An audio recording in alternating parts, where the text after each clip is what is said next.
Okay. That's good, but why does chat say something different?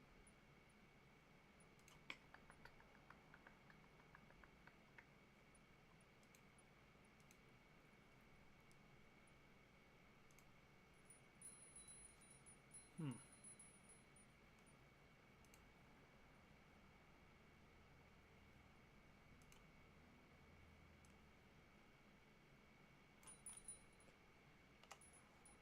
Bum, bum, bum.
Hello, hello, hello, hello.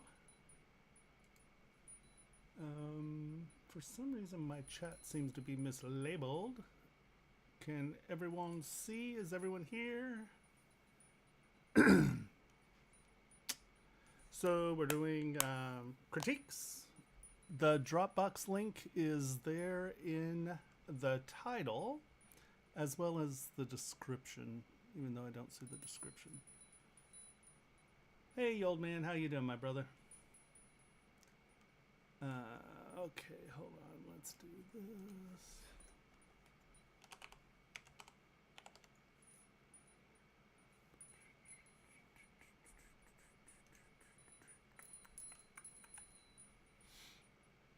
Okay. Okay. YouTube does have the correct thing up. I'm getting feedback here that it's something else. Hey, Carabo. Hold on, let me. I'm getting feedback. Turn that off. All right. Looking good, looking good. Yay. How is everyone doing this evening? A lovely Tuesday. It's like one of the first days we've had sun, so it's actually was quite a nice ride home. Let me find my stylus. Glove. Where's my glove? My glove.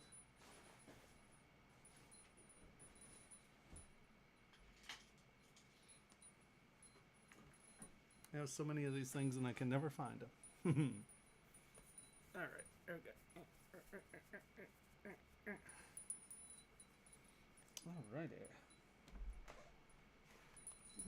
That's working. Everybody's on. Woohoo! So, indeed. I assume everyone can hear me okay? Are the volumes good? Is the video okay? Are we batting 1,000?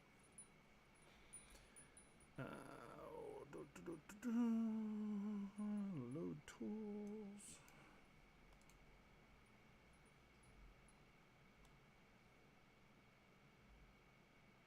Is that from today? Yep.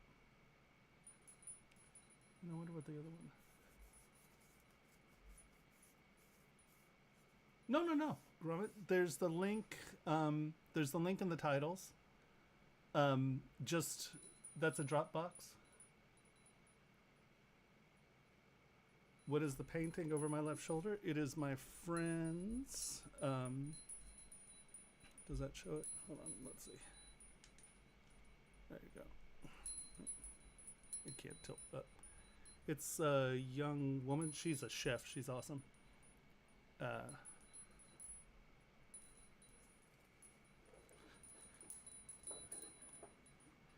So if you hold on here, let me copy this.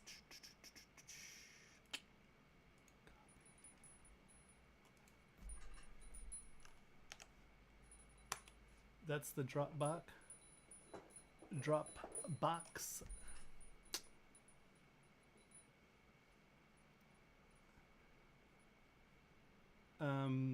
Printing 3D, you're asking for my user interface. Hold on. Preferences, where are you?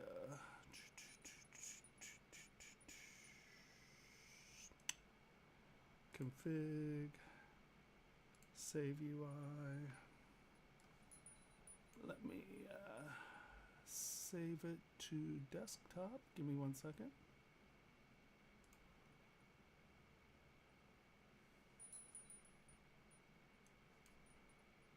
I will save my CUI. Give me 1 second. TSW CUI 2024.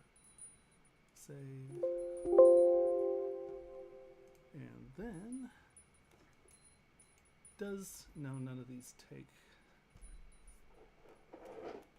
Yeah, it's a great painting. There's another one right there, which is really good.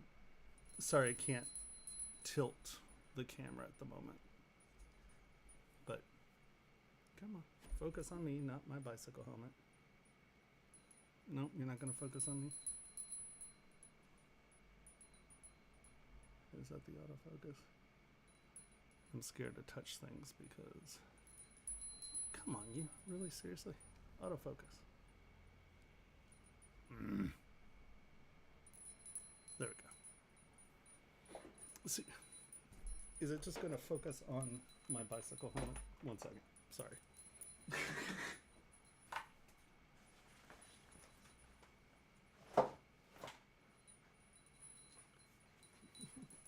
It's like too busy focusing on stuff behind me. Now does it focus on me? No. Oh my god. Come on, you.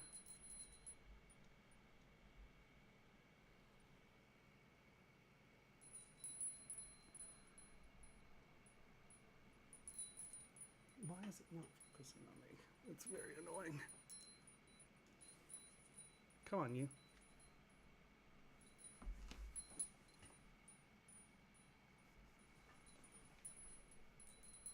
There it goes. All right. It was only focusing on that red thing behind me. Okay, so let me put this in Dropbox so I can send you a link. Did it just turn off?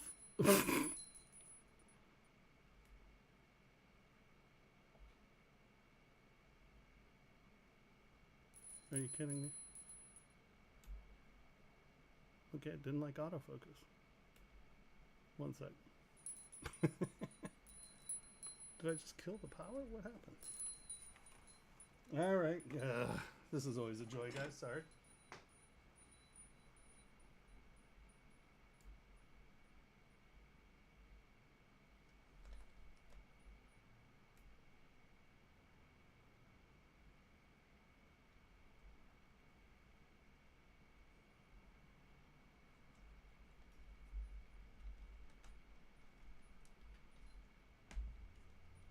Alright.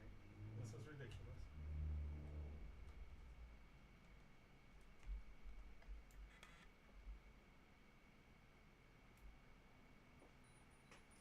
Alright.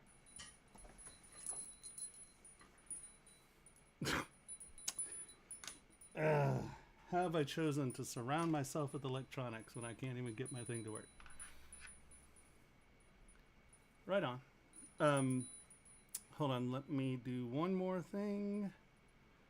Where is Dropbox?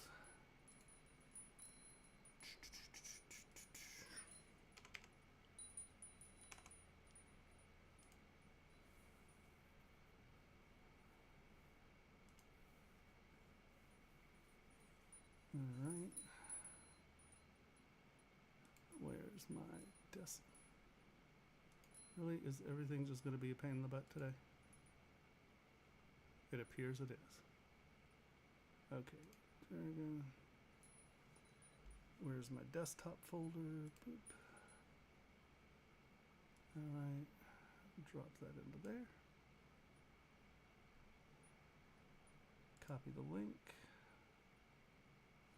Okay. That should be the Dropbox link to my custom UI. I think that's what you asked. Okay. And now let's go to, nope, Dropbox, file requests, Pixelogic Crypt files, view uploads.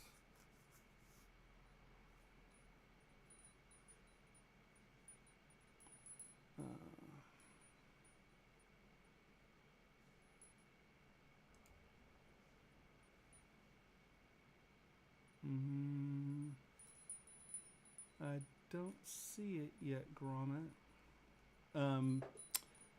See if it's still uploading, or did I give the wrong address? Hold on. Let me just make sure that this is the correct link.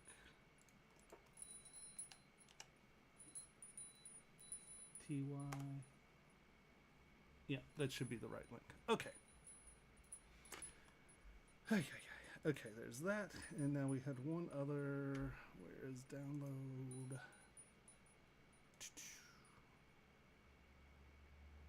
Oh. Alright, you sent a ZPR. But we can do this. I always forget this. Load tools from project. There we go. Downloads. All right. Oh my God. Okay. Well, that's a lot of them.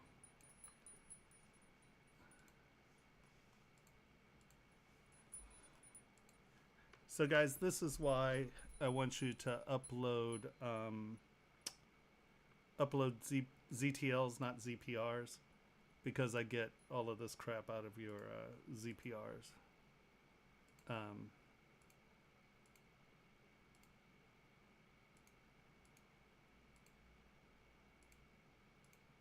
right.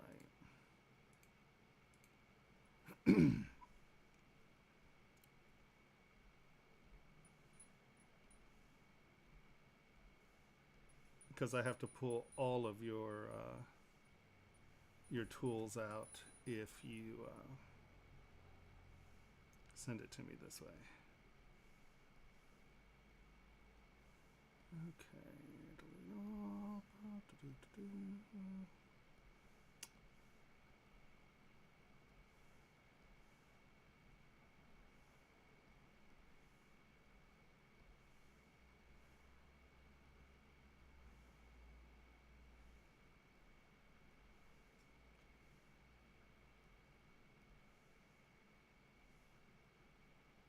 All right.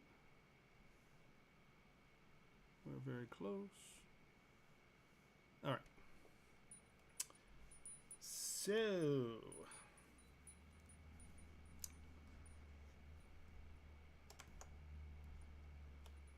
ended.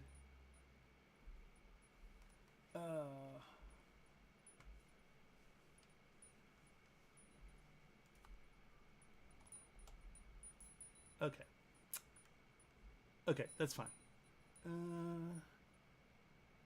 right.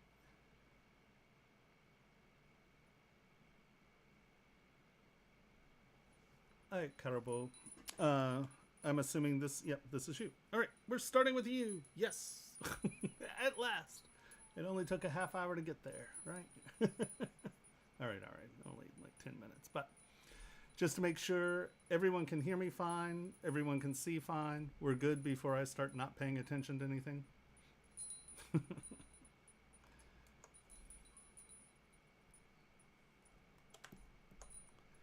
All right. So what do we have here? Alien walking his pack camel mule octopus thing. Right on. Okay, let's turn off our paint and let's look at what we got here.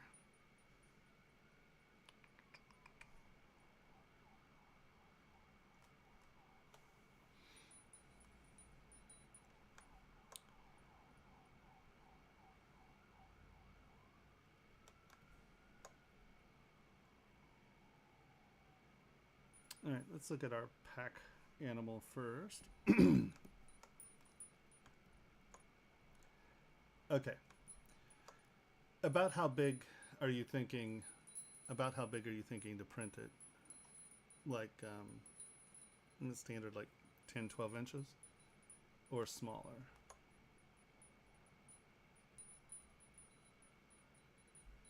And do you know what printer you're thinking of printing it on? Like what kind of resolution does it have? Yeah. And then, do you have any idea what resolution the printer has?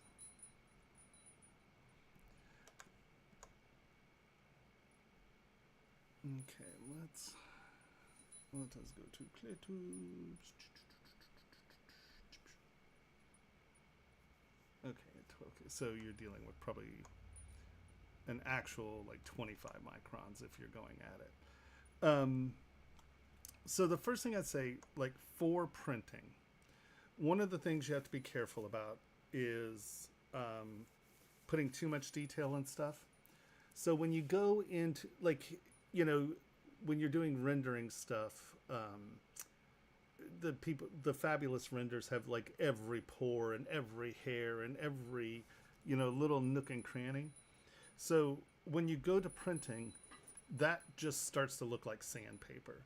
So what you need to do is really selectively decide where you're going to put texture and how you use it.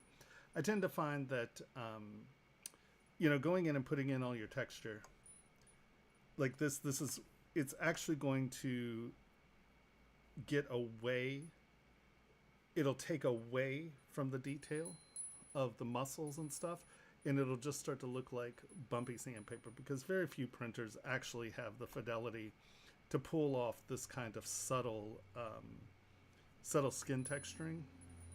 So, and the other thing is, once you're in printing, you got to remember that it's no longer painting like renders are, because you can paint your own highlights and you can dictate where the eye goes in a render.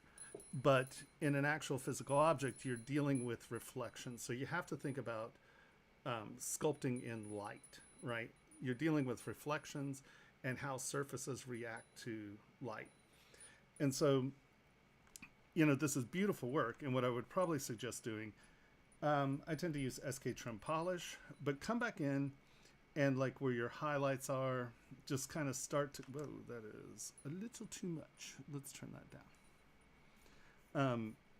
Just start knocking some of your texture off. And, you know, just be careful where you do it so you don't just get rid of everything and so you don't change the body. I'm not being super careful here. I am doing a little bit of changing the sculpt here. But you'll see that if you take the high edges and kind of knock, or that high texture and kind of knock it down, it leaves the texture sort of in the lower parts. And I find that this works pretty well for retaining surface detail and implying skin stuff, as well as being something that's breaking it up. So it's not just, because look here, hold on, let's get rid of the backpack stuff and let's look at the body, right? Because this is going to read like a complicated surface. It's going to read like sandpaper. So coming back in and just finding your highlights, because if you'll notice, all of them are the same depth. It's a homogeneous pattern, and that's, your eye will start to gloss over that. So come back in and just in your highlight areas, just sort of knock some of it down so it's not a continuous surface, but where it shows up in patches. And you're going to wind up with a more gratifying sculpt just to look at, because you're implying the detail. But see here, now I'm reinforcing, instead of the skin pattern, I'm reinforcing the muscle substructure, which makes it feel like a more solid object as opposed to just too much, right? And that's one of the things that a lot of people who build models and then do models for rendering or assets for games and things like that, it's like one of the number one things that happens is that they come out and they do all that skin texturing, all that stuff, and then all it does is it makes the surface just look like a crappy surface as opposed to a super detailed skin texture. So I'd come back in and just accent your muscle structure with your highlights. And then also it sort of feels like, calluses where they rub, your fingerprints have less subtlety than, let's say, the underside of your arm, let's say, or something like that. And then here, you have all this beautiful skin work, and it's going to go away. You're not going to be able to notice it because all you're going to see is the chatter of the texture. So come back in and strategically bring down your texture some. And it will read much more successfully as a three-dimensional object.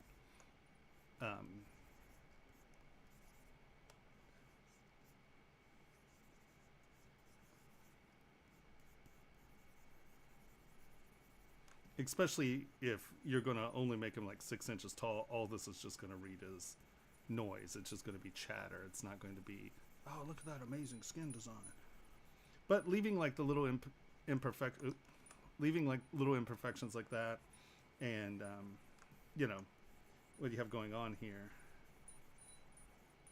is good. You just don't want it to become homogeneous, which in the painting works really well because it reads as all that detail. But the second you actually try to come out and go into a dimensional object, you're going to lose that. It's just going to feel super homogeneous. So come back in and knock away the homogeny. Use your texture in places that are very visible, and then places where you'll have the visual space to look at it, where it's not just chatter. So I tend to use it for accenting, right? And you can see there already we've created like the muscles. Let's go back to the very beginning.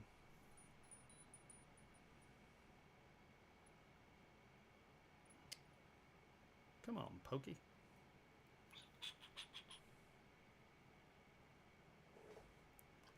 Yeah, that's the thing is, coming from rendering to printing, I have students who, work at like major gaming institutions and things or gaming companies and stuff. And, they'll bring it out and they're like, Tomas, why does my print look like crap? And then they send me the model and I'm like, well, because you have every pore in it. It just looks like sandpaper, And like, let's just look at this, right? See how your texture is actually breaking up the muscle shapes. Here it makes it look like there are all these ridges, and it makes it feel like it's subcutaneous, not just surface, right? And then if we come all the way back, you can see by just knocking off those tops, it'll reinforce the sculptural structure that's underneath. It'll feel a little bit more like, a bone structure and then skin on top. It'll get there. One sec. The gray screen of weight.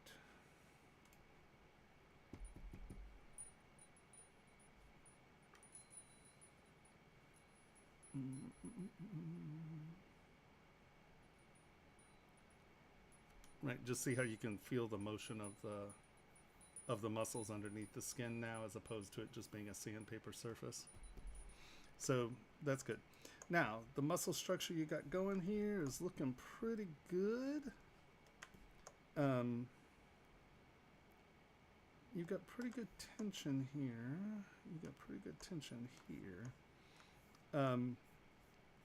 You might want, let's get cloth wash.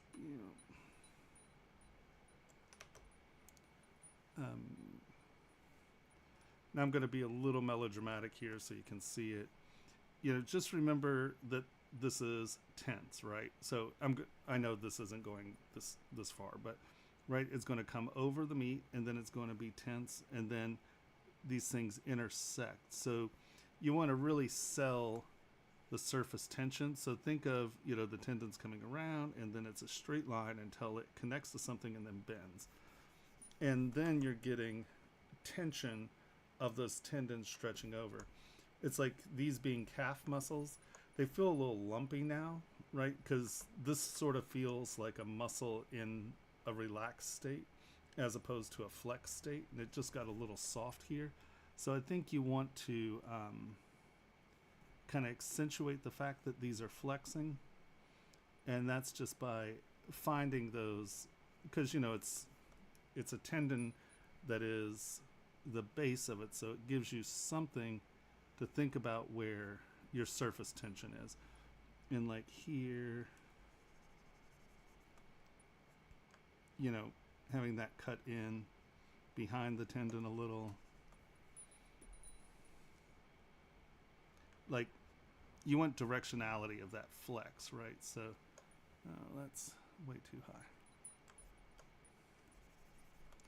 So you have your muscle, it's flexing.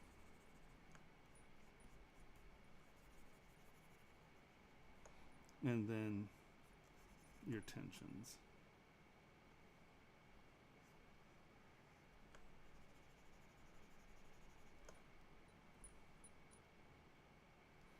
Come on.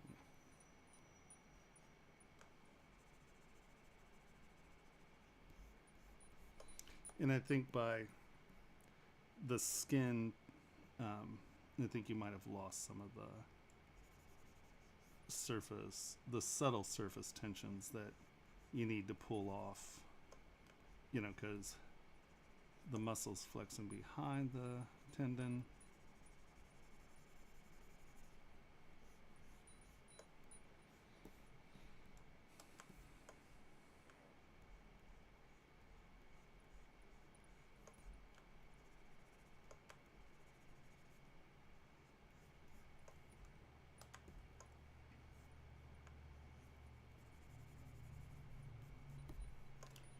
But see how it feels like it's centering on those tendons again, and then this is sort of creeping up under this, so have this be proud.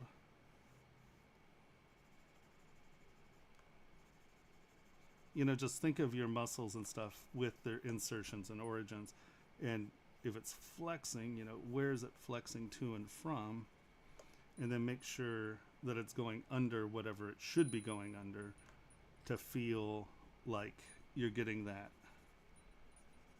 muscle tension, because if this is inserting here, let's get a little bit more juice in that. Nope. Nope.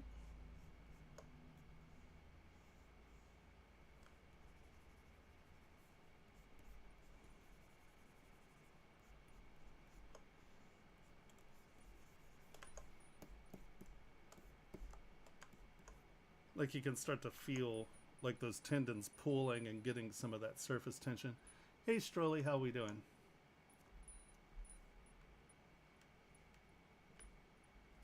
Yeah, no, of course. Please upload it. The links are in chat. But feel free to upload. Just throw my really expensive controller at the ground. I like that. Yeah, that's why that link is there. Do you see it up in the description? Hold on. Boop.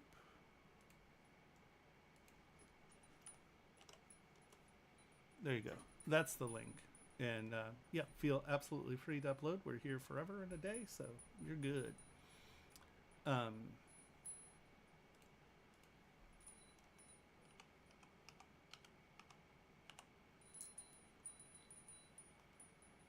are you?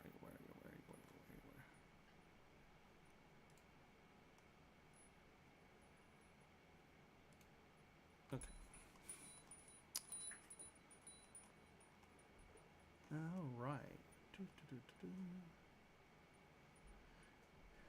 Yeah, the key is just to figure out, so like with the muscle tension, think about where it's attaching, right? So if, let's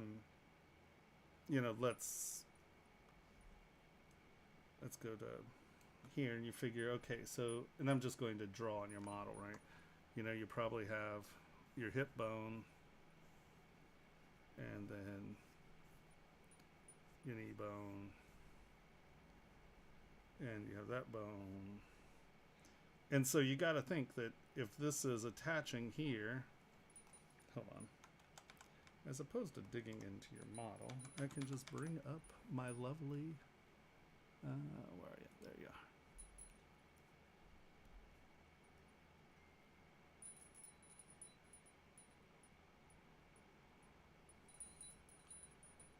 Okay, so we hide that. Here's my thing. Let's undo this a little.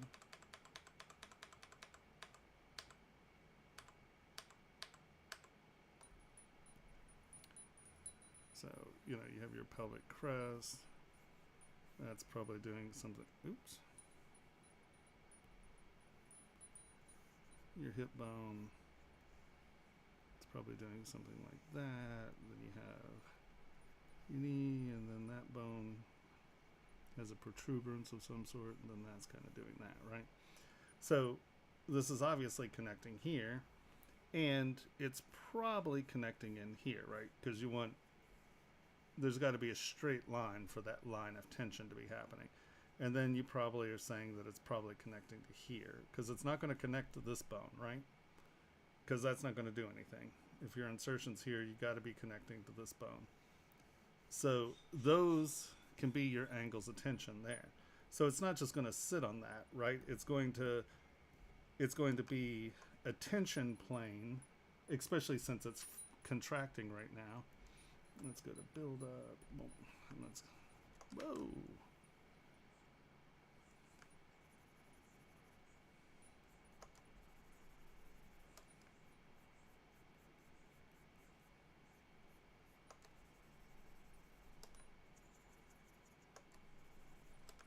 So let's just track the tension. So you have, boom, you're connecting here, and that's probably going somewhere in there and connecting, and then you'll probably have it kind of coming up here and connecting. You know, you might go to there. So if that's your like flexion range, you know, you're going to have the bulk of it here, and then you can probably have it bulking there. It's flexing, so the meat's going to bubble. The meat will bubble. But, you know, we're connecting up and under this muscle here. So,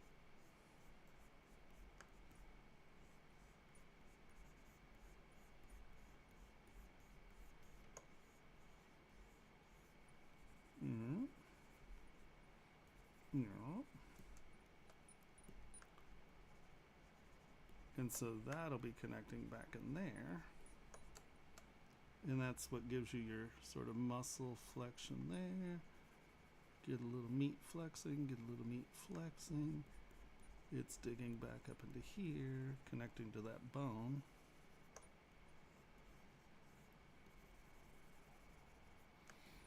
And now this is obviously coming over that and connecting to the front of that bone. And then this is probably another connector, which is sort of like that return isn't this muscle, it's this tendon from one of these going in between that muscle, and the little scoop there is just meat, right? So, you know, you're probably dealing with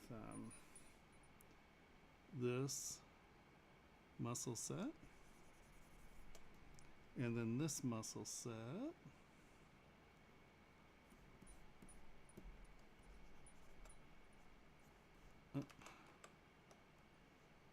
that, and that, right? So that's connecting to the bone, that's connecting to the bone, this is connecting to the bone. So you're not going to have a soft intersection there. That's an intersection full of tension, right? So, come on, lower res, lower res, lower res. Oh.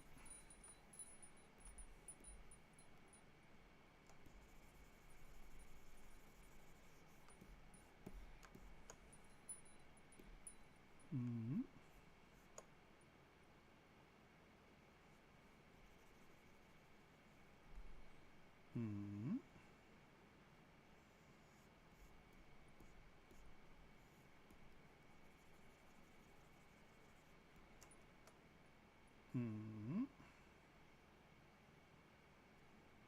Mm-hmm.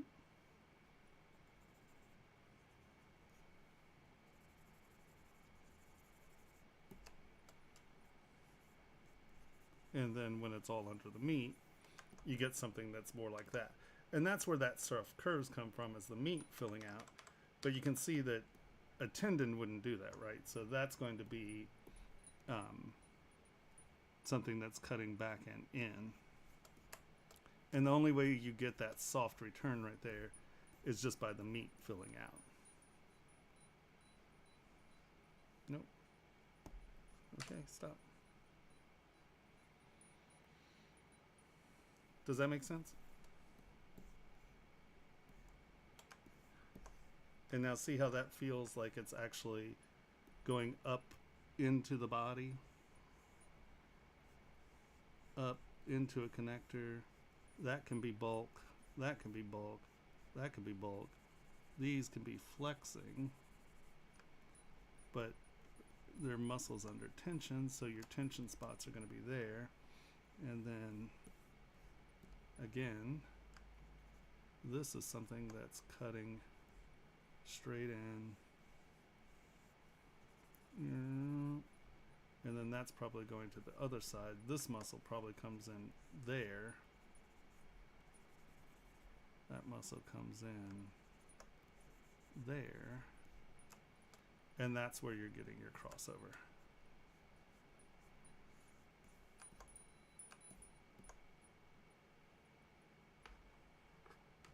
Cool. So just think about, like, when you're having a problem like this, because this looks like it's flexed, but it's not connected to anything, right? It's just sitting there floating. So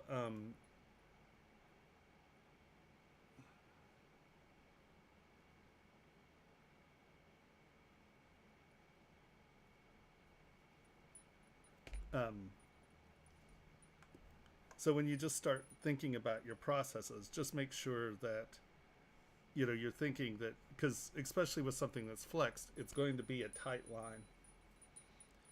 All right, so those are the only ones that really, like, you have pretty good tension here. But again, just make sure that when you have something that is sort of flexing, don't let, I mean, unless it's sloven, or, unless it's a relaxed state and you're getting, just the fold here. But you can see even here, these striations have tension to them. So just make sure that, when you think of your muscles, okay, it's that, and that muscle looks like it's a split. This is sort of like a deltoid, where it's a similar split. And then that's doing that. This is coming in, and it looks like it's sort of inserting over that. Just make sure these lines don't get sloppy, that they feel like they're under tension. And just make sure you understand what's going over and under, because if that's digging in, it'll fill in, but understand that the tension point is going in to where that insertion or origin is, right? Yeah. So that's tight, and then this is coming up and over it. So it's connecting to something, and then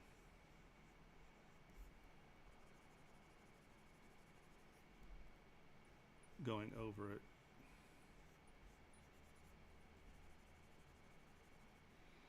And then, like I said, once you have all that, you can lower your resolution, kind of go over it with smooth. Raise your resolution back.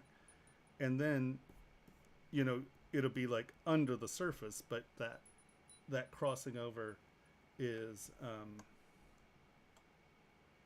how did you do such a pose for this?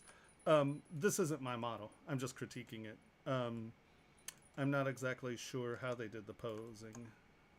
I would assume, considering this is his unposed creature, I'm assuming he got the sculpt in and then through either anchors or Actually, the really good way of posing is with the proxy, with the proxy model. Um, I find that works really well. But I've become a really big fan of the anchors posed with masks. Yeah, so he's probably, doing this, and then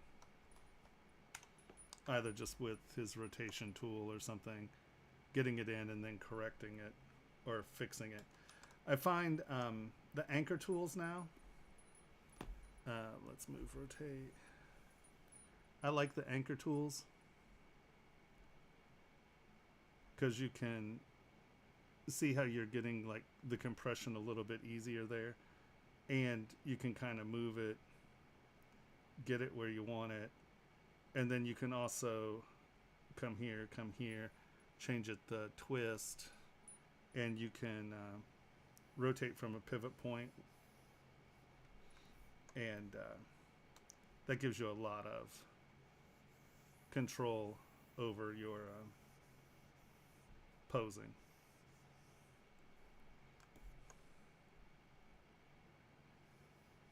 Oh, let's rotate. Dun, dun, dun, dun.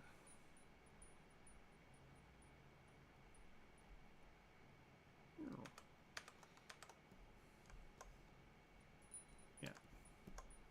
Yeah, I'm a big fan of. You can always pose with Z spheres, yes, and that's usually where the proxy pose works really well. If you use Z spheres as an anchor, bind the proxy base to it, and do that, it works really well. Especially if you're going to have a figure you're going to pose in multiple positions, like for rendering or something like that. That's a good way to do it. When I'm just quick posing, I use my anchors and just go at it. I don't spend that much time or energy on it.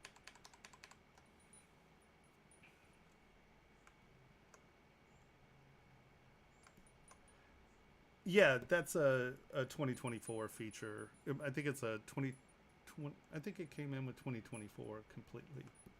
But yeah, it's a new feature. It's nice. I like it.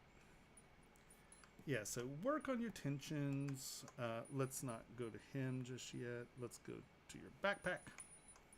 We're going to hide you. Boop. Nope. We're going to hide you.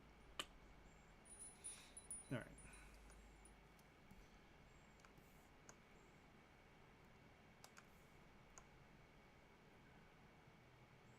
Here again, you got to think that this is the brace that's supporting this, so it's not going to form exactly to the body. It's going to have tension. Whoa, wrong brush. It's going to have tensions, and it's going to bridge some of the subtleties, right?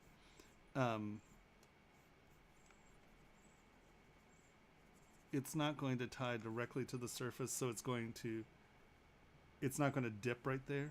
It'll hold with tension, because if that's tight enough to hold all of that without falling off or without it tipping, you got to figure that, once again, you got to have tension right here,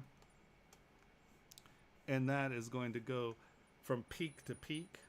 It's not going to do like a shirt on a surface.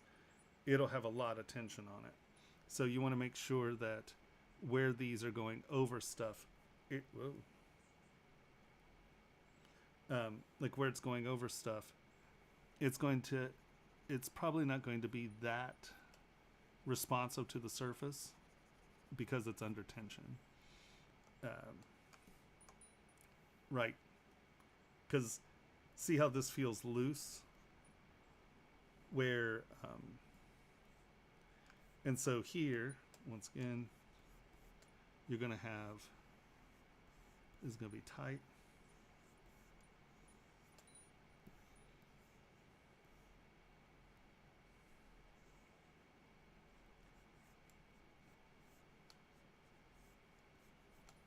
And then also, this is retaining tension here, so that tension point's the beginning of the Y. So come there and be tight.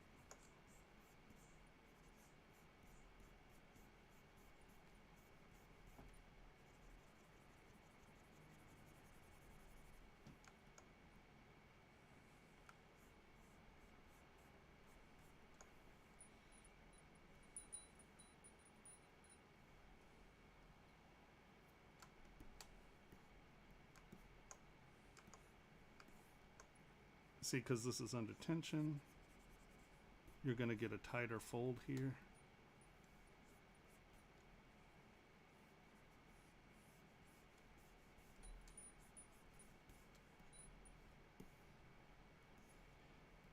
And instead of it getting woggly, you'd probably have just one tight fold where, you know, this is one tight line under tension. This is the next, but it spreads this way. So, right, it's not going to go in with those, it's not going to follow those cracks. It's going to bridge the depths.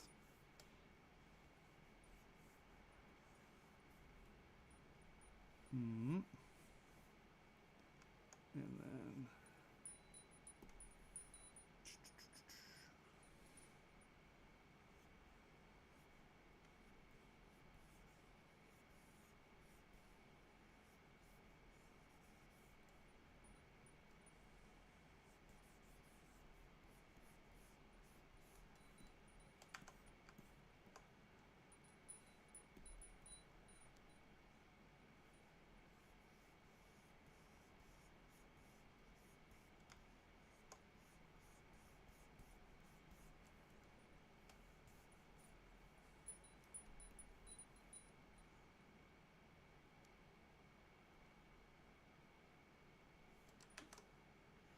too much. And just like the tendons, these aren't going to have slop in them, especially bearing as much weight as that is bearing. It's going to feel like a tendon under strength, right? So like you wouldn't have that floppiness if this is bearing weight. Just take a piece of fabric and pull it and just go back in and reapply those tensions, because you can see there, if I come in and I do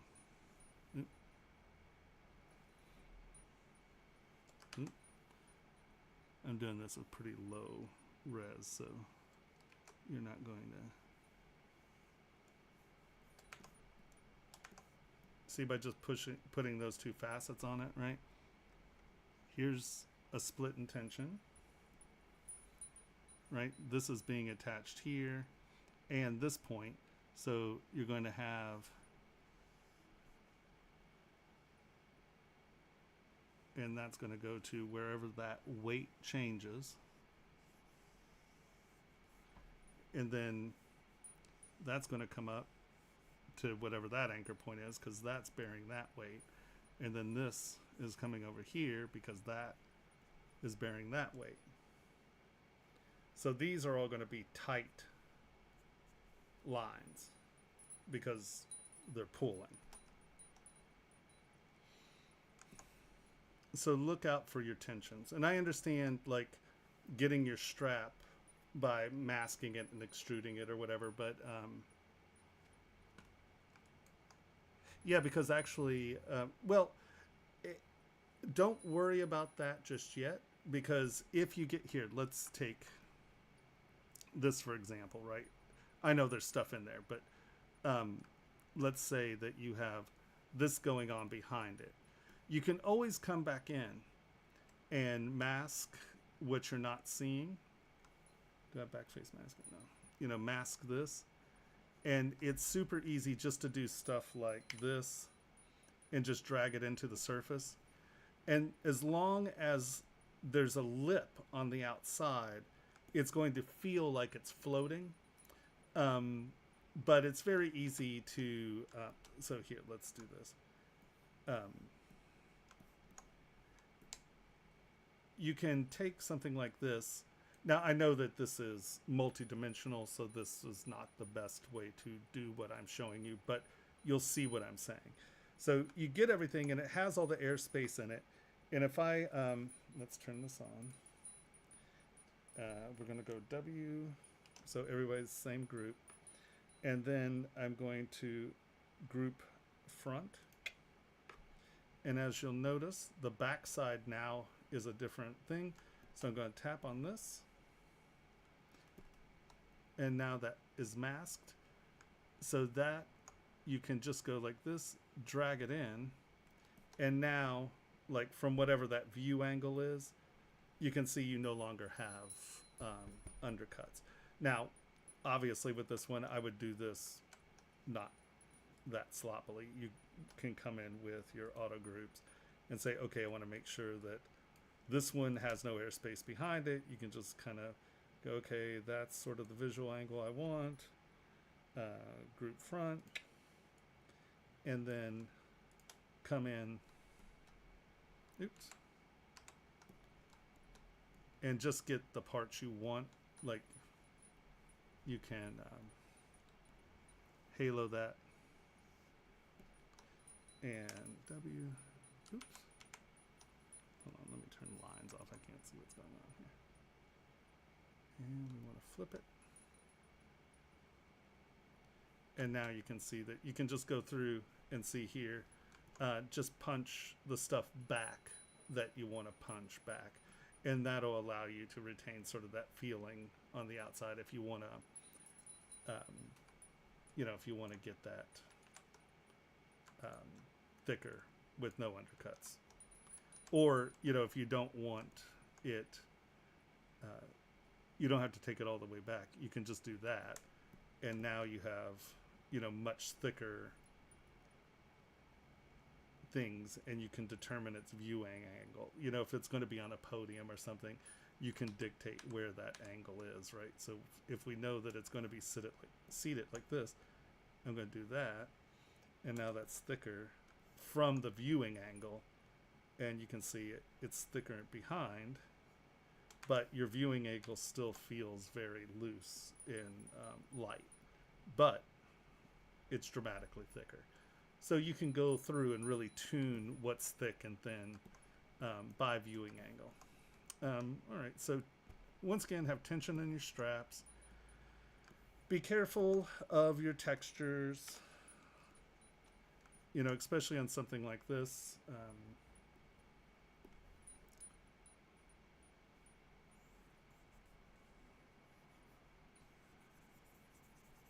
You can see that you can really tell a story about the wear and tear of it. And with the limited texture, the texture becomes much more important, right? Because now it's something that's different, not the same. And like you could come in and really make, we know that this is the buckle, so we could really make this flat and worn out. Right, because that's what's sitting under the buckle. And now the texture out here where it's not rubbing on anything, or, you have your residual texture under there. Just think about where you're using that noise. Okay. Your bags are looking good.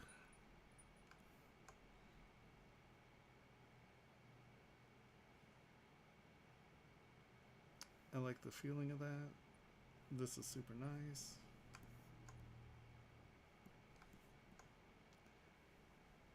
I might come back on some of these and just make these a little bit more subtle.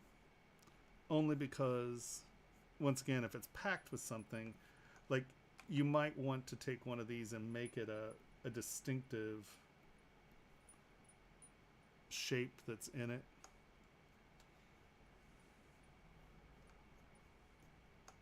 So it feels like there are things inside the bag that are pressing against it, not just loose material, because, the bag seems pretty packed. So it's easy enough to give it, a substructure of something that's in it.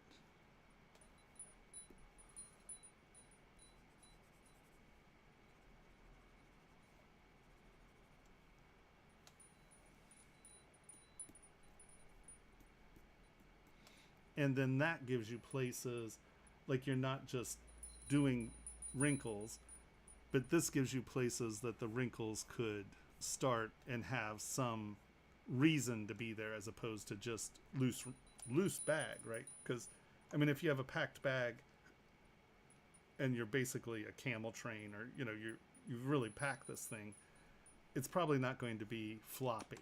It's probably going to be tight. that then has something like, you've packed it this high, but there's nothing in this pocket.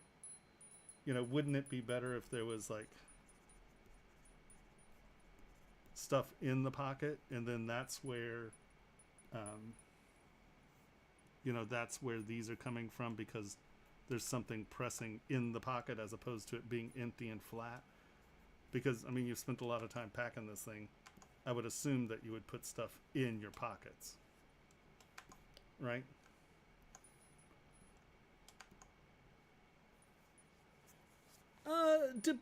He's talking about making this 6 to 12 inches, or 6 to 10 inches. So that's a lot of room to retain. If you're printing at 25 microns, 10 inches, you can have a lot of the surface detail actually show. And if you're light on your sanding, you can actually retain a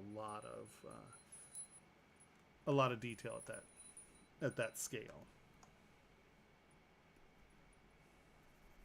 And again here, just make it feel like there's something in it, not just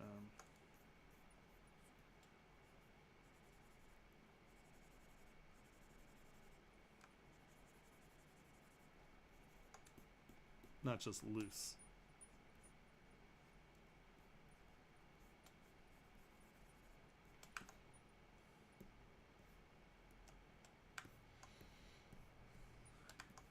Your frame looks good. Your fabric looks good. I like the different textures between the hard saddle and the loose fabric. Beautiful. I like your tight surface stretching right here. That looks good. This strap is too loose. That's not holding on to anything. It's just kind of floppy. It'd be tension more. And I would probably argue that these wouldn't have droops in them because it's holding that up. So just remember, if it's underweight, it's going to be under tension. So don't get floppy with your straps. All right. The character looks good.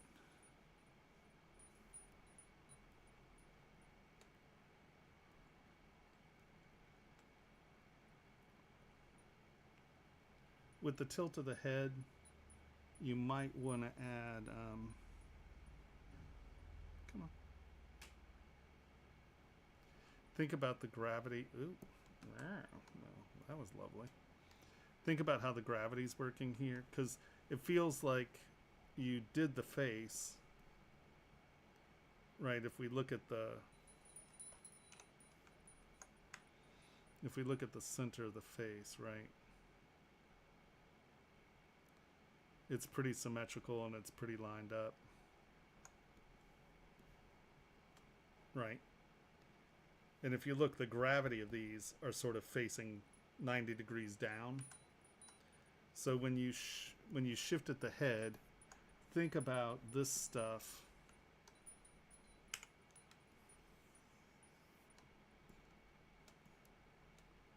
also sort of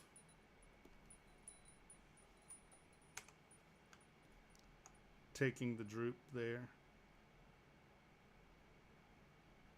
because it seems fairly flexible.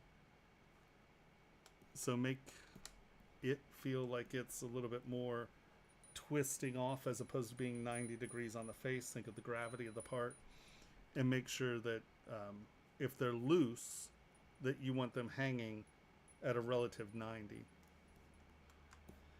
Let's see. The expression's fun. He looks good. Yeah, that just facing that direction.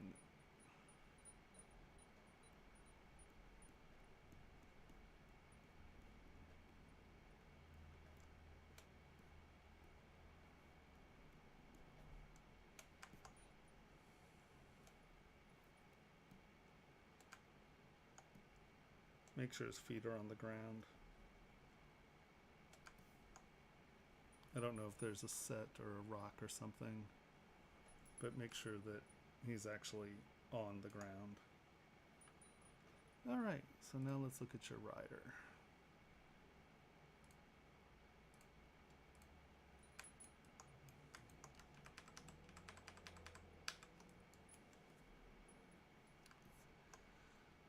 Okay.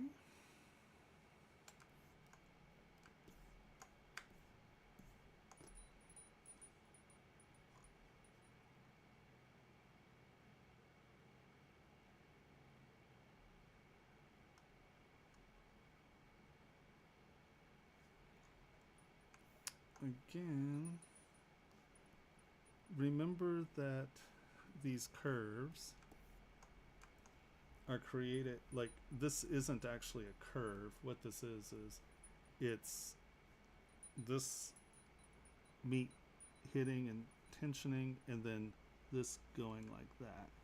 So you're very, especially on something that's flexing, you're very rarely going to have a scoop. It's two things moving on one another that then appear to be a curve. But, you know, sure, I mean, if you look at my hand, you know, you stretch it, you can get that curve, but it really is sort of,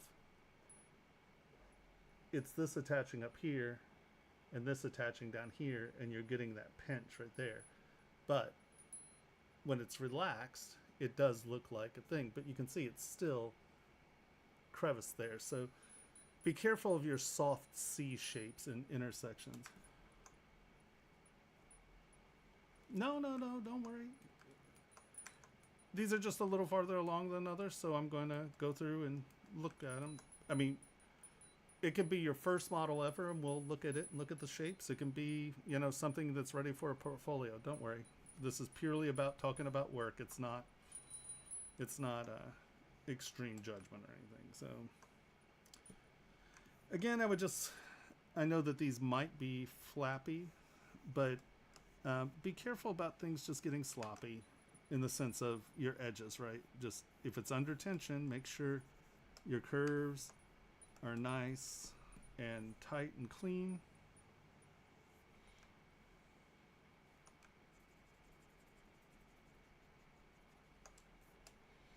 And you have this coming in here. But if that's attaching there, once again, I think this would probably be, think of deltoid and bicep, right? That's probably connecting there. That's probably connecting there.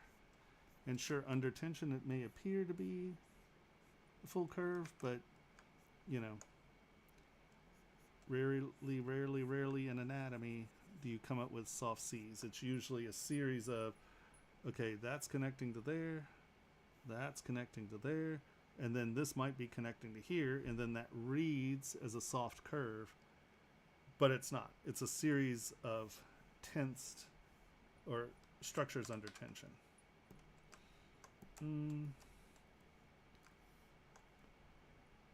I mean, the shapes are super fun.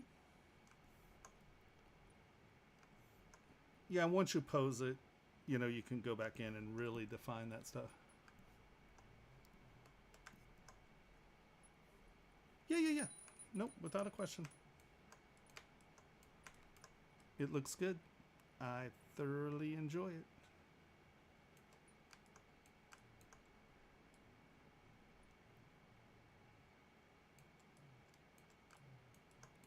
The only other thing I'd say about him, I mean, he looks good, is skew. Make sure that he's sort of, because right now he's way far off balance, right? So if that's the center of his ankle, you can see his ears there. So it's pretty close, but I think that especially with how bowed a lot of this is, I would say he's probably a little bit up over those feet a little bit more because the weight is being thrown to here. So I think just make sure he feels like he's not leaning back. I like how these intersect. Yep, looks good. I like it. Yeah, no. It looks great. Alrighty. Do you have any questions? Does anyone have any questions? Anybody? Mm-hmm.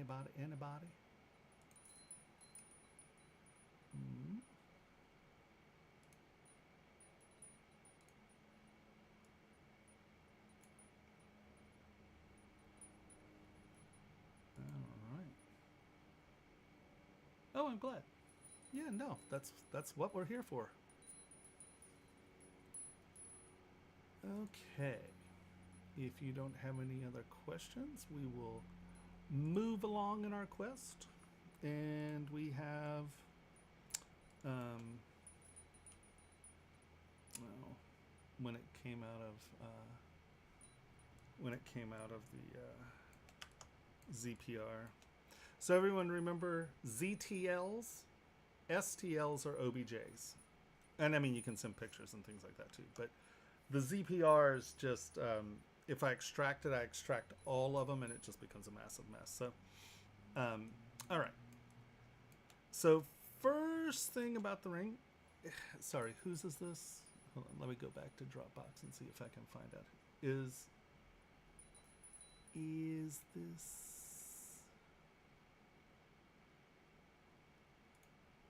Come on.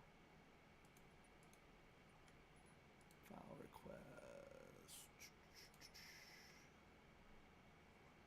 Refresh. Wow. I have almost 1,500 models in the upload. All right, so we got you, we got you, we got you, and you. Download.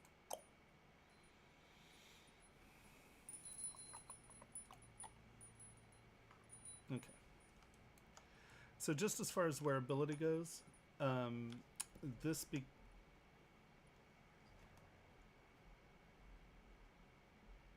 oh no, not from today. Over whenever I started, or since the last time I cleared this box.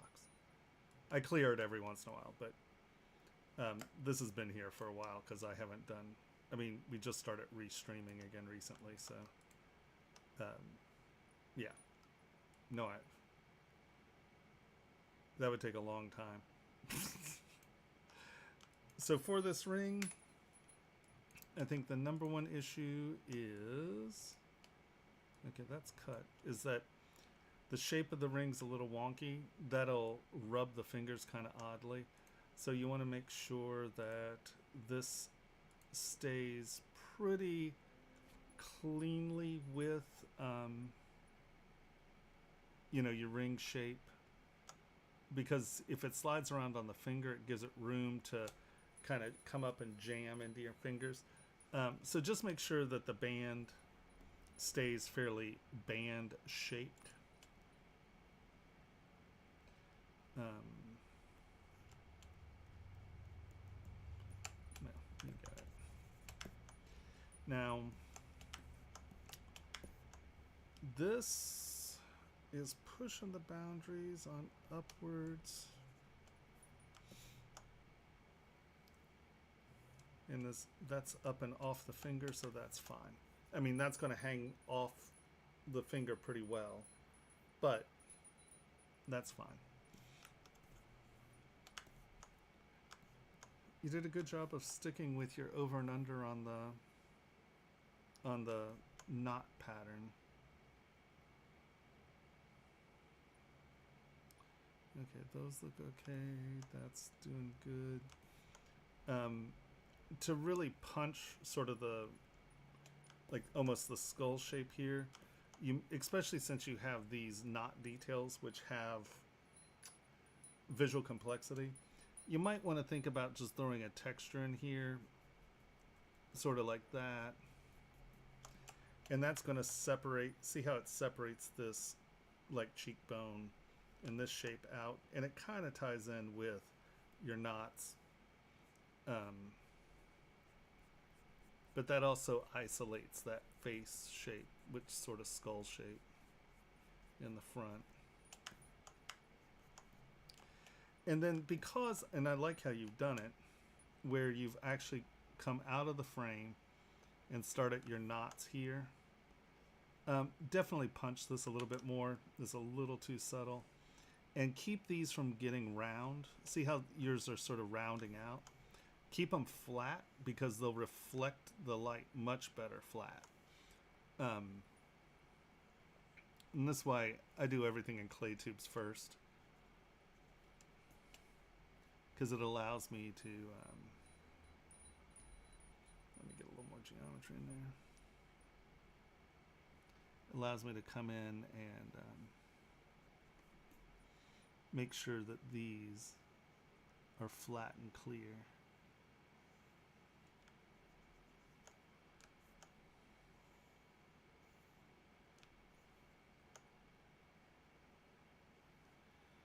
And don't let these float. Actually make a decision on these, so it's actually doing something. Don't let them just fade out. You know, maybe that does something like that, and then becomes like the edge of the frame or something. But with the, I call all this like Celtic knots. The important factor is that you don't cheese out and lose them, because the second they see that it's just going nowhere, people get kind of annoyed. They're like, oh, well, you cheesed out on that. So don't cheese out on your knot. Figure out what it is. But I like how you've attached it to the frame, or had it come out of the mask. I would say, hold on, let's turn on Lazy Nizumi.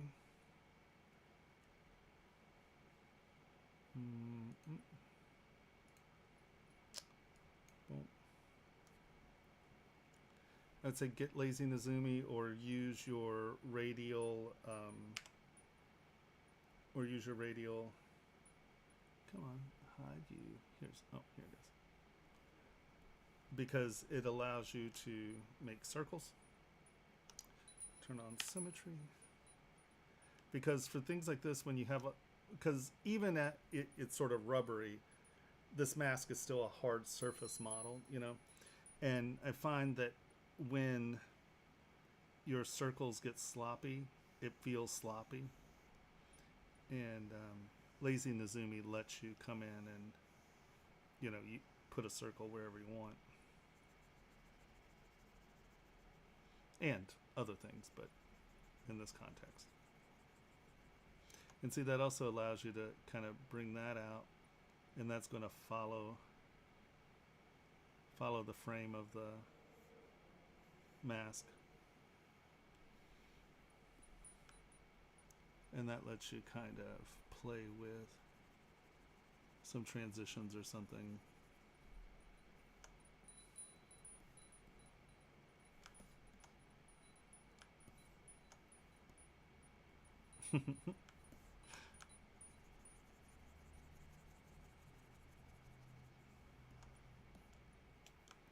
But see how by having it be an actual circle, this feels a little bit more mask-like as opposed to a little sloppy. Just finding those moments that are hard surface and using them, do it.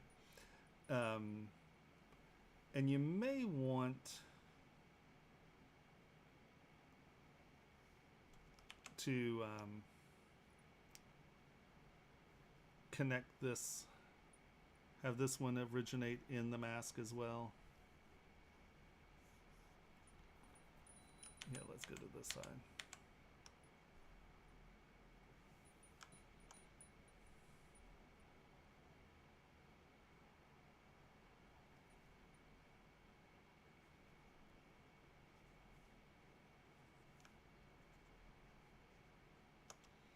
Because you did it in the brow, I tend to treat similar things similarly, so it builds a vocabulary that sort of makes sense.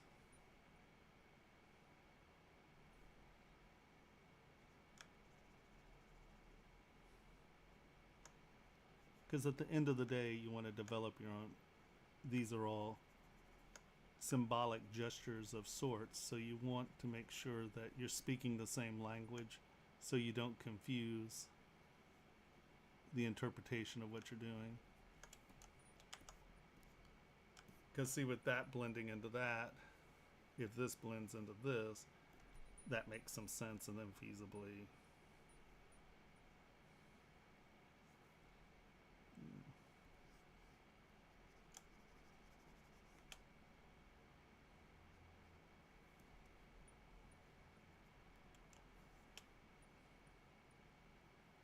you know, something like that that's tying in somehow, or yeah. But I like where you're going with it. Just make sure that that's straight. And make sure that this doesn't get too thick. How thick is that? WY.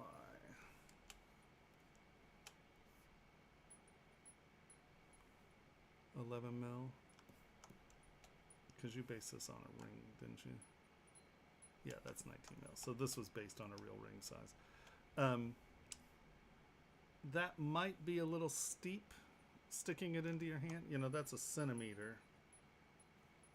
It's a centimeter sticking off the front of your finger. That might become a pocket trap. So you might be able to do something like...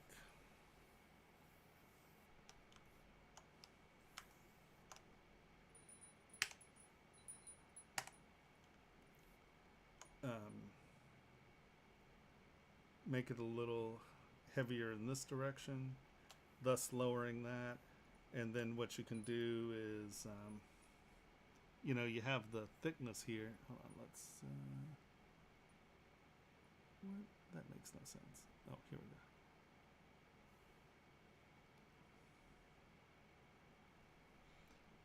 go. This can curve up.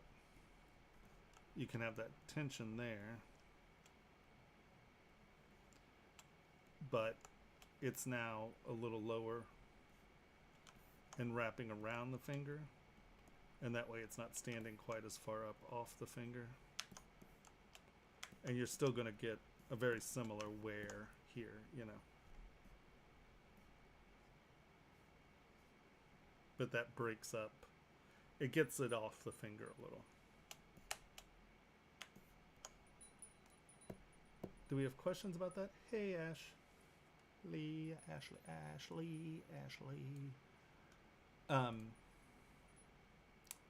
Does that make any sense? I don't even know if you're here.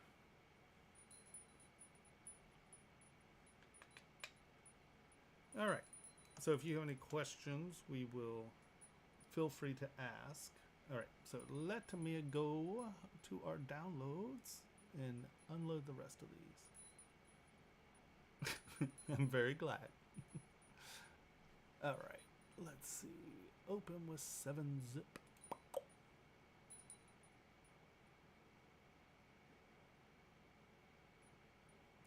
My Dropbox is almost full. If I just empty this folder, I'll probably get like 2 terabytes of files.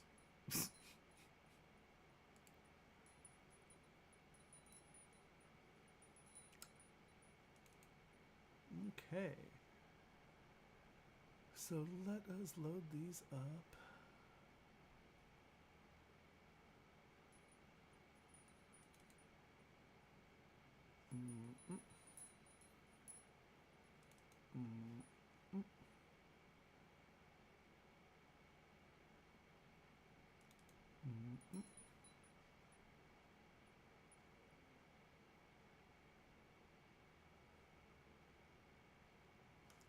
Right? I'm very glad I'm streaming again too. All right, and now we are going to import. Where'd you go? Our scroll reaper. Yeah. I was having today was a rough day at work too. I was not gritting my teeth is probably a good way of putting it. Is this importing? Okay, everybody cross your fingers. Everybody cross your fingers. We don't crash. The gray screen await is okay. We do not mind the gray screen of white. Right? Or the sun, everyone's running off and looking at the sun. Or was that yesterday? I don't even know what days. Like, it's a once in a lifetime experience. They say that every 10 years. It happens like every 10 or 12 years. I'm kind of underwhelmed by our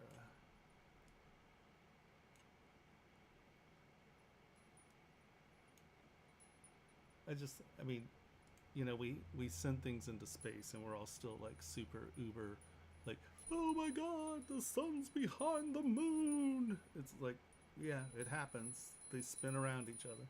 Not that it's not pretty and cool, it's just.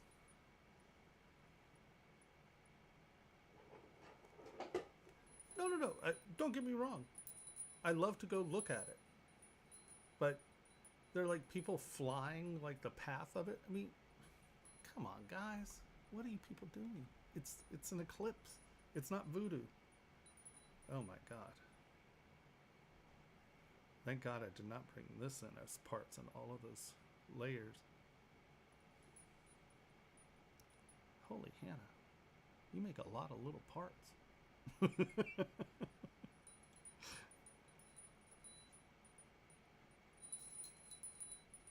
I know, right? That's a lot of subtools. I'm glad that didn't split.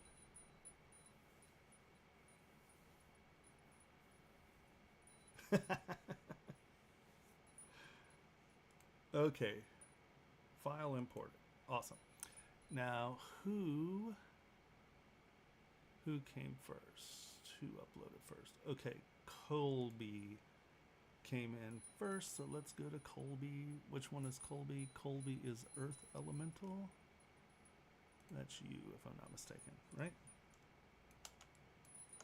Is this Colby? Okay. So let's turn off our paint.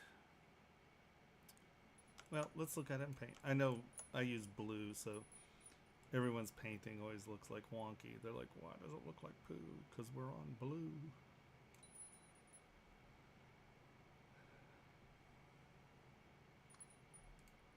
Fine. We'll look at it in white. Right.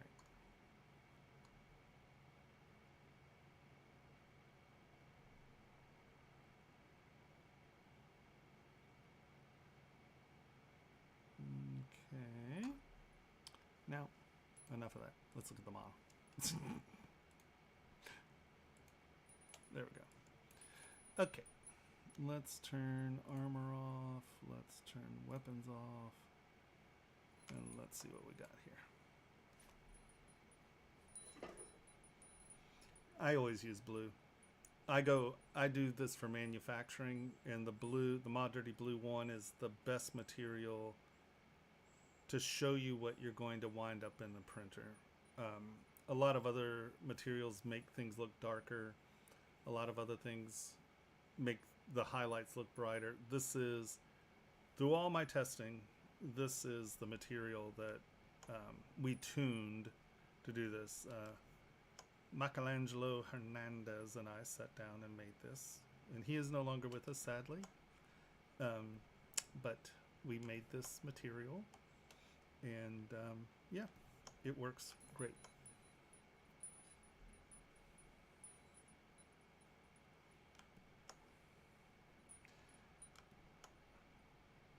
So your block out of your muscles look really good.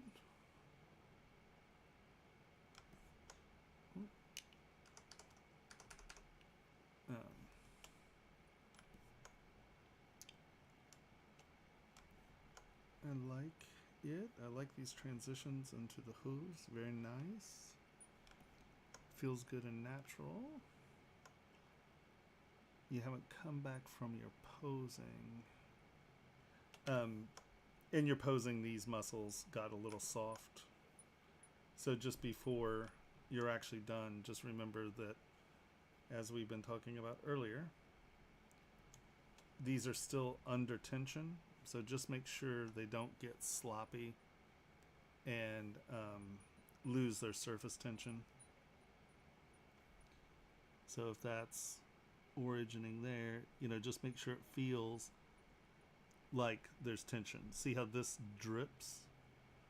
So make sure that there's a tension through wherever the two connecting points are, and then your flexion comes off of that, right? So, and this just happened when you posed it, I feel like. So just make sure you come back in and reapply.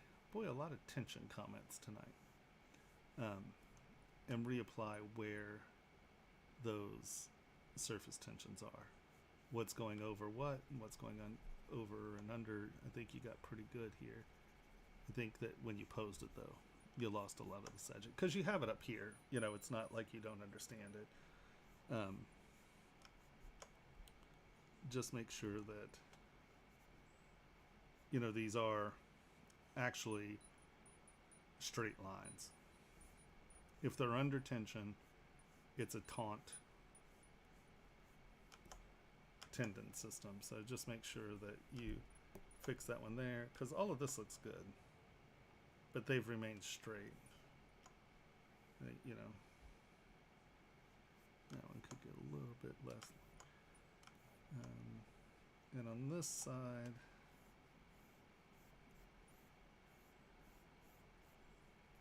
see, if you just have the weight support the tension, then it feels like that muscle's under tension. Yeah.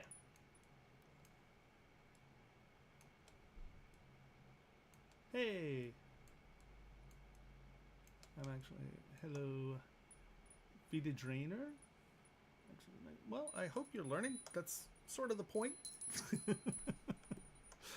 I'm glad to hear that, and welcome, and it's a joy to have you here.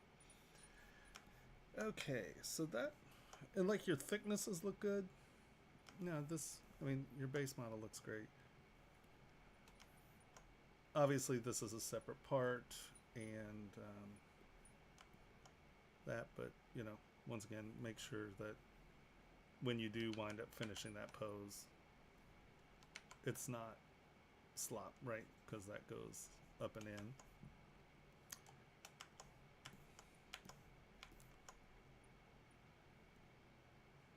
Oh, thank you. Your armpits look great. The pecs look good. The head and face are fun. Your horns. Do you watch Ashley's streams? This looks like it's very good technique that Ashley does all the time. Stretching and then dynameshing. Muscles in the back look good. No, he looks great. All right. I like your transition into the claws. Your soft tissue under the cretinous shell looks really nice.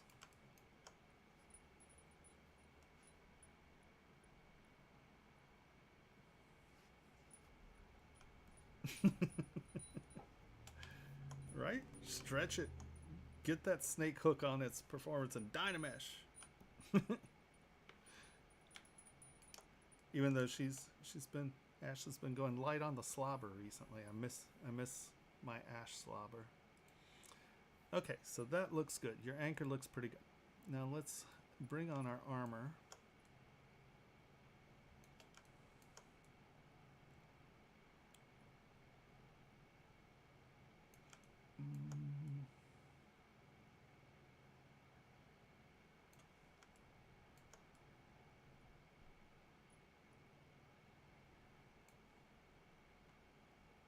Thank you. I will watch tomorrow. I will join you tomorrow for slobber.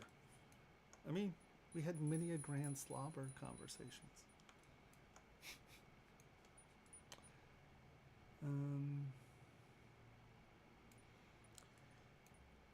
And again, I think that some of the things that I'm seeing that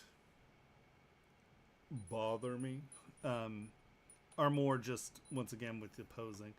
I'd like to see the contrast between the anatomy and the armor. And I think you're just posing. You're just pushing this to pose it. But, you know, I'd like to see that not look quite so fluid. Get me back to some of those hard surfaces here after the posing. And that's going to separate it from the musculature. So you're visually separating stylistically what's happening. So after you've done your stretching, definitely come back up, tune those into hard surfaces. But I like where it's going.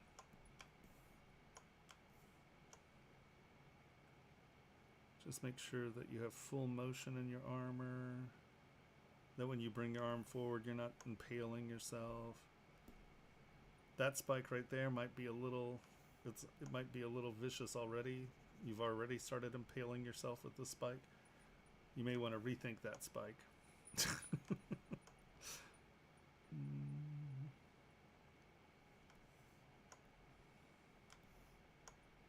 And here again, this is one piece going up and around the haunch, which means that they can't move their leg backwards. Right here, you're forward and that's covered, so you have room going back, but this is forward. So I would probably suggest throwing another scale or something here. Just so this has some place to go up and under after its full extension. Just because right now, if they bring their leg back, it'll cut all the tendons behind the knees and they'll flop over. So watch out for this as one piece. You know, this is a place where maybe you can make like a scale or something. So that way at full extension, you got it. But if they move their leg back, the armor has room to go up and back inside itself. And you're like, it's magical flexible armor. I'm like, all right. And sort of the same thing here.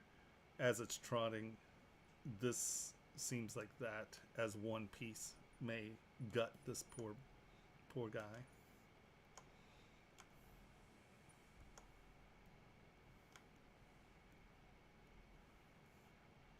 Yeah, I think that's really, like I said, I think just stylistically getting that back to being hard surface after the posing.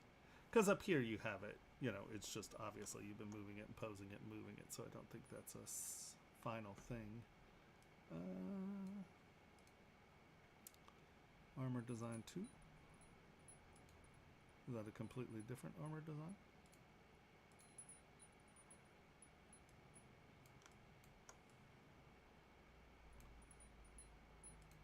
Armor design 1. Armor design 2. Okay, this seems a little more structured. Again, just think about motion resolving the backs of the legs. Here again.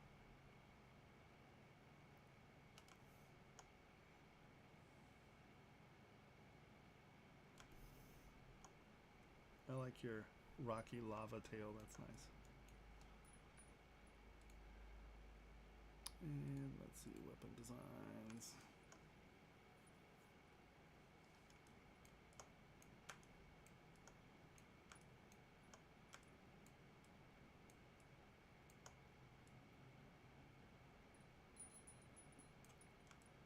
Yeah, I'd say you're definitely getting there with that.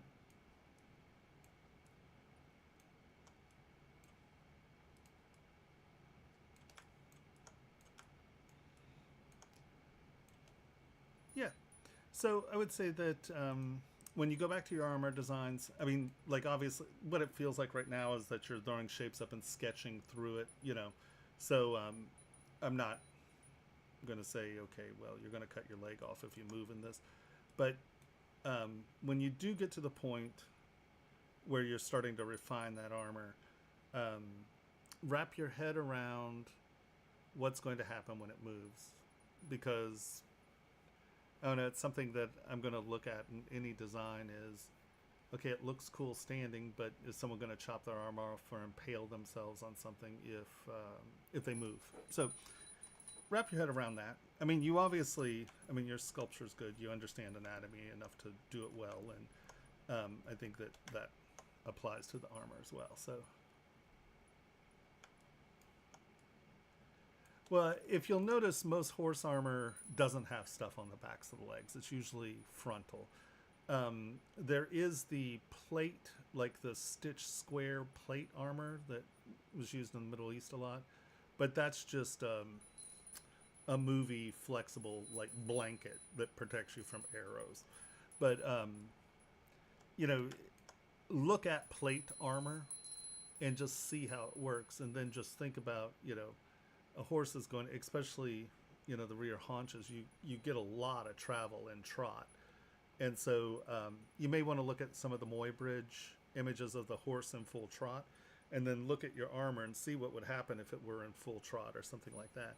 And then when you start thinking about the ergonomics of how it can move and work. Anyone who knows anything about design, who's looking at your parts, like, oh, look at them, they thought about that, and that right there is worth its weight in gold. If you're trying to get jobs and stuff, like if you look at something and you're like, oh well, that could be built, that's something that could be, that's good, right? That's important, because I'll often, when I'm looking at things, I'm like, well, that's cool, but you can't make it, or you can't use it. And especially since, going into jewelry manufacturing and stuff, where people make, jewelry that you can't wear. It's sort of the same thing when I see armor designs and stuff. If it makes no sense, then, yeah. Scroll Reaper Mod Dirty Blue is available on the material downloads page on. I assume it's still in Maxon. To be fair, I haven't really.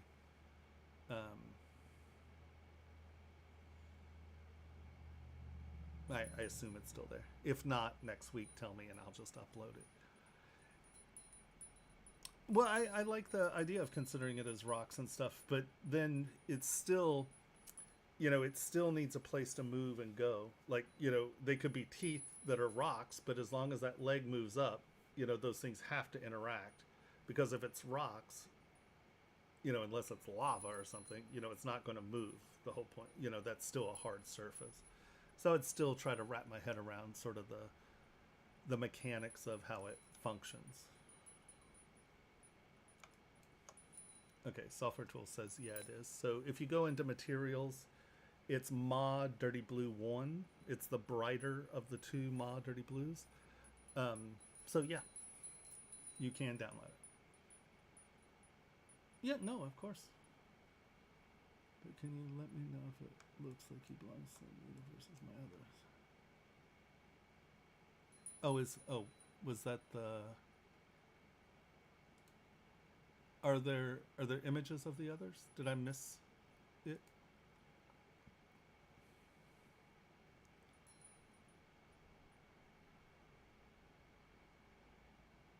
Oh, hold on. Is this it? Oh, I see you downloaded something else. Hold on, let me download that. Of course you can.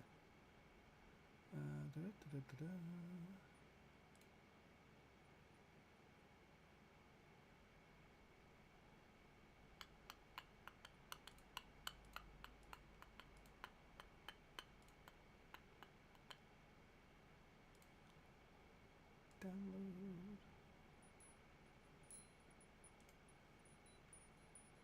Now when I'm making noises, I don't know if you've seen Puppy Cat. The noise, it's like, it speaks in this weird auto-tuney screech, and I can't get that out of my head. I just want to go. Hey, Hetty. Alright, let me see if we can open... Oh, I see. This is the other stuff, the concept art. Hold on, here we go.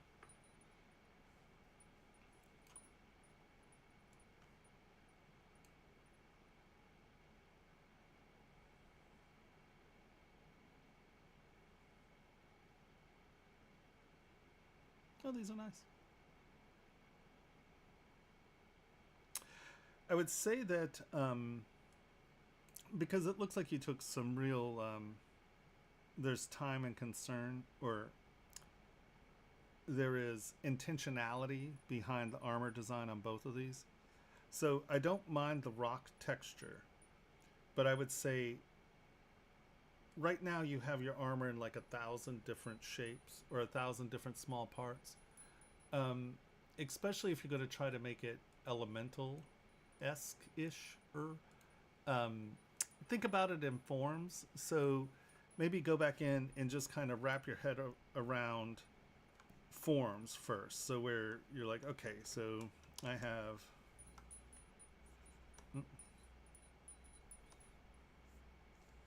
I know that you probably want a piece that does that. And now,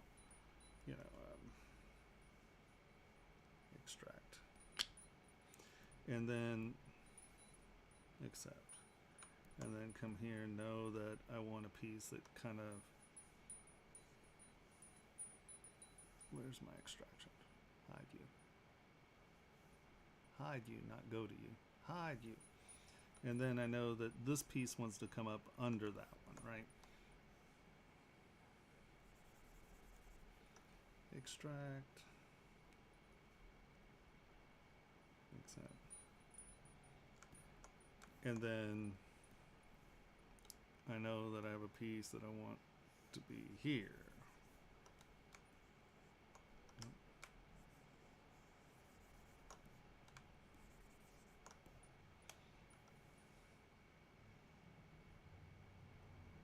Extract, accept. So now we have these three large segments. And I'm not. Where'd my other one go? Did I not accept it? Oh, is that it?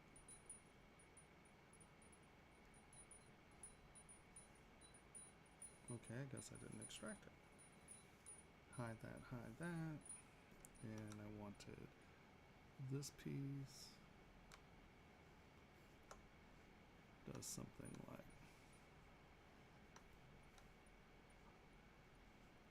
that.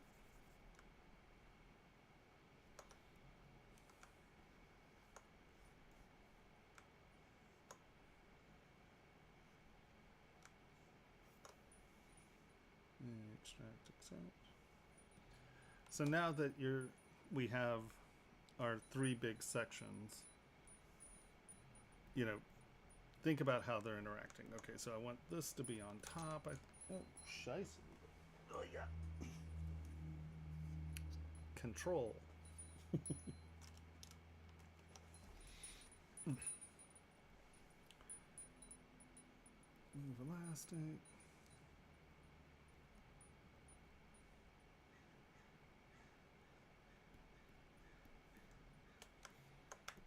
And I want that to ride under that.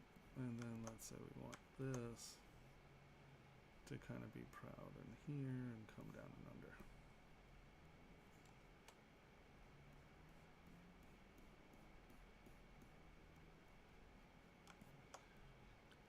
And you're like, okay, so that goes under that, that goes over that, that goes behind that. And now you have these three forms that are, hold on, stink. Merge down, merge down. So you've sort of come to a functional solution, right? We're like, okay, these will move. If the leg moves forward, that'll crawl up under that. This is still protecting the breast area. And now I would keep all of them. I would merge visible, so you have these that are unaltered, and then come in and think about your rock structure, right? So you're like, okay, so I want this to feel like this, and I want it to feel like a rock.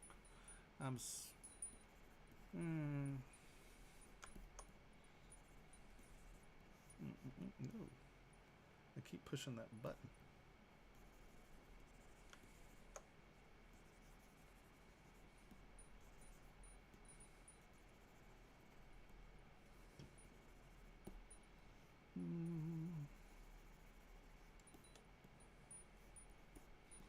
And then let's get crumple.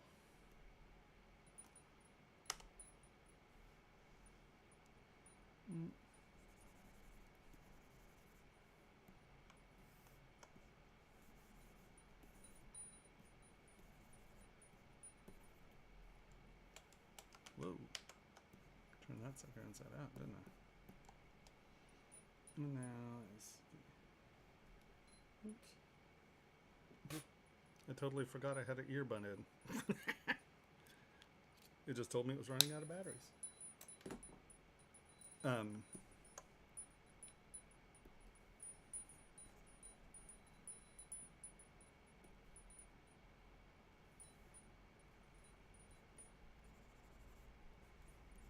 You know, you come in and now you do your stylistic rock stuff, but you've done it on something that you know functions as armor.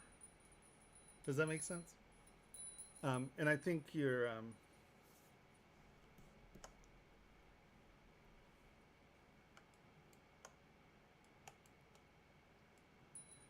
because I think that the concept art you did is really nice and tight. And I understand this is in process. I'm not saying, oh, it's not nice and tight. I just think that you got a little lost in the armor dimensionally. And I think that if you kind of wrap your head around the silhouette that you want first, you can break it up and then define it. Or, instead of trying to add everything at first, hide that. Let's go back to you. You can decide on the form silhouette you want. You're like, okay, well, I really want it to be pokey here. And of course, you're duplicating, right? You're not doing this on your own. And then I want it to have little pointy elbows, and then I want a little bit of calf protection and ankle protection. And decide on what your silhouette is here, just roughly. And now that will allow you to then come back in and mask those off in areas that then tie to your silhouette. Either one of those two ways, I think, would be helpful to you, because it looks like you have some shapes and stuff that you're working on. You were bending them around, trying to get them to fit and groove. And I think you lost your silhouettes. So I would come back, work on the silhouette that I want out of my figure.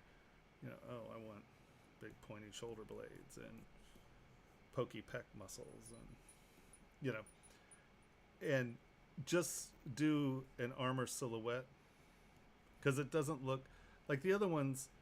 It looks like you worked out pretty well in 2 dimensions first, and now it looked like you were trying to match your 2-dimensional work within the 3-dimensional space, and I think you just got a little lost in the form. Where if you get it to where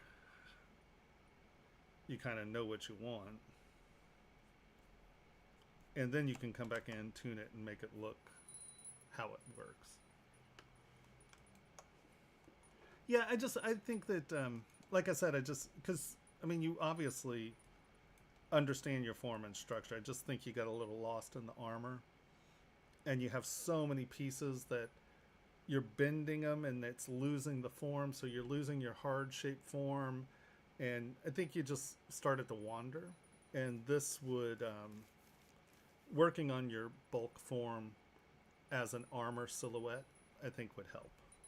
And then just break it up into, okay, well, I know that I want, this is that piece, this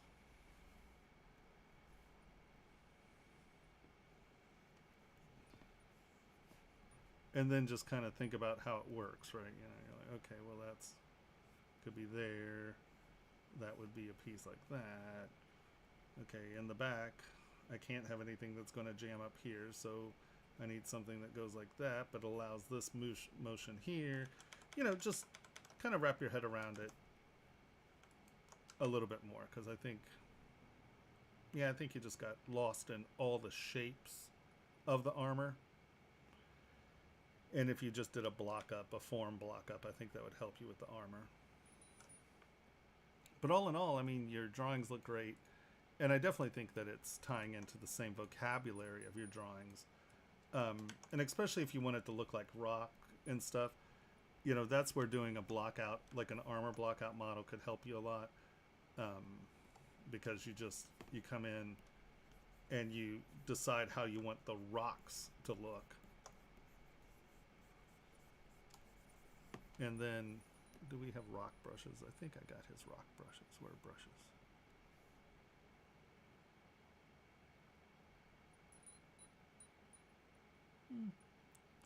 I thought I picked up Pablo's rock brushes.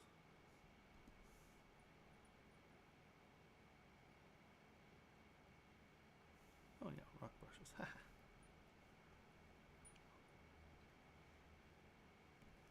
Melted rock. No, you're not gonna. Oh, that's the PNG. Hold on. That doesn't help. Just do a quick, what you want it to look like as rocks. And then you can come back in and define some armor shapes or something. I just think you need to think about your organic silhouette that you want on this one and just make sure that the silhouette works, and then come back and tune that into armor. Yeah.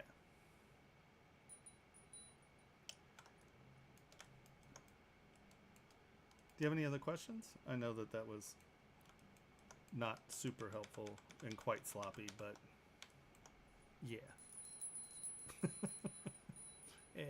Don't expect miracles from the old guy. Alrighty.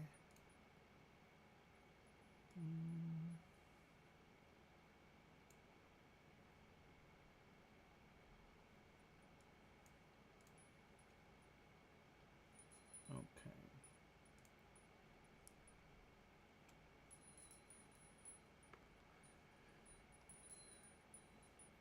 Is that got you? Do you have any other questions on this one?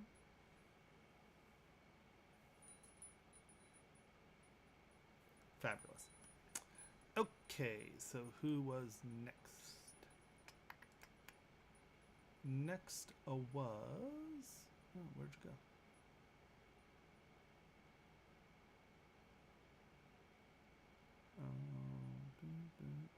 That was...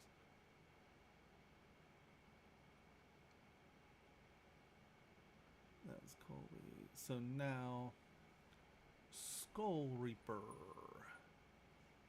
Oh, that's what we just looked at, right? But now we have the bust. That was Earth Element. This is the Skull Reaper concept art. All right. And now we have the bust. Is it this one? Yeah.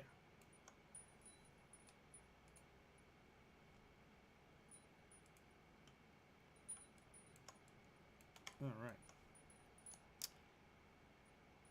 We'll look at your. We'll look at on white. We'll give your painting time to look. And now let's get rid of all that.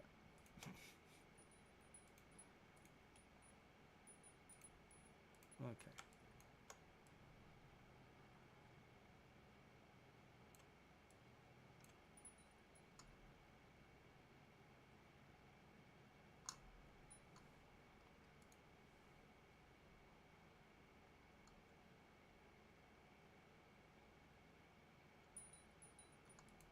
Okay.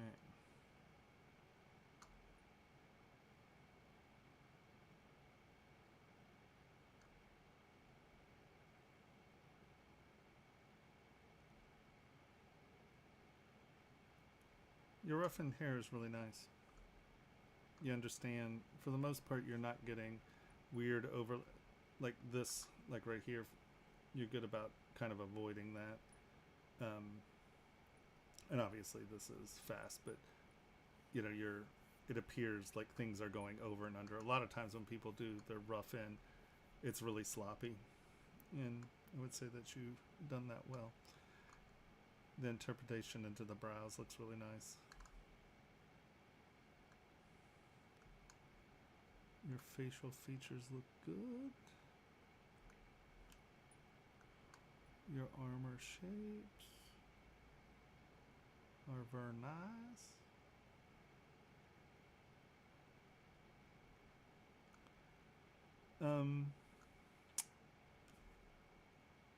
If you're going to, so the real important thing in design in general, I mean, the sculpt is good. It looks great.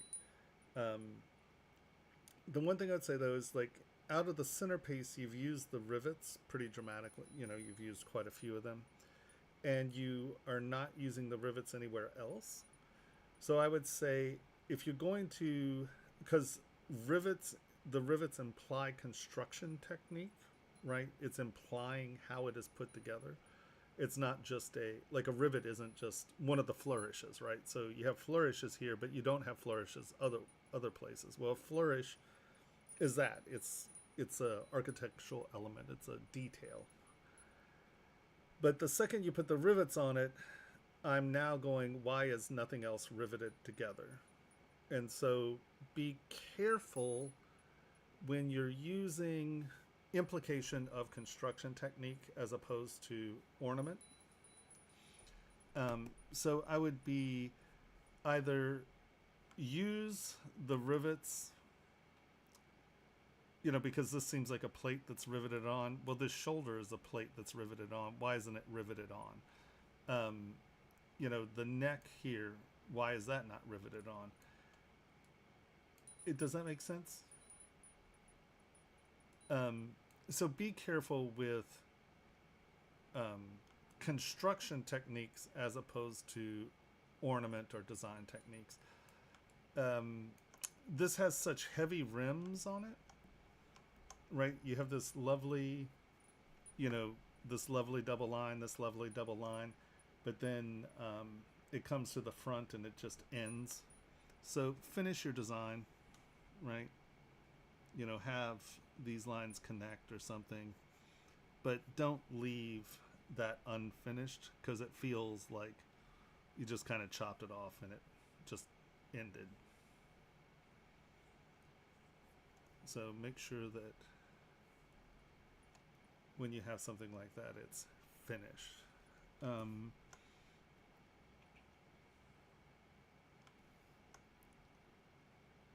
Your flourishes are good.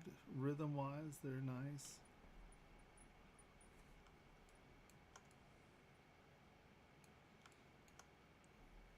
Because you have used the flourishes as framing devices, it would be nice to see, even if it's just something minimal like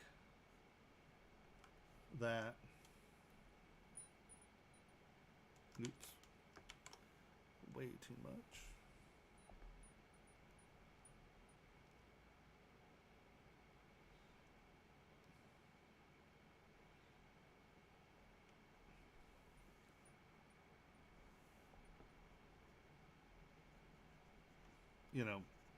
Something like that. Just having such a dramatic design change, because if you look at everything else on here, there's not a straight line in any of your other design areas, right? Like everything is this organic, flourishy, ornate feeling, and then you jump into sort of like this. It's almost like like an Aztec sun or something. So you've changed the design theme pretty dramatically, from nice and flowy to very rigid and primitive, where, like I said, there's not one other straight line on this armor. So think about why you did that, and then if it is something that you're like, okay, well, I can change it by just changing the shapes of the holes or something to where they're not just this simple pattern, but they tie into the design themes that I've established up to this point, or something like that.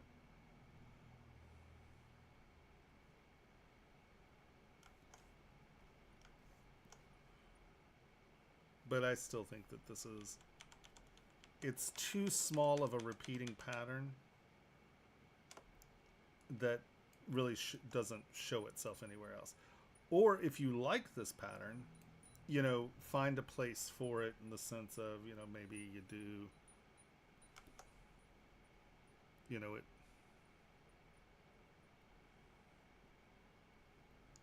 there, at least have it repeat one other place, because it's a completely incongruous design element.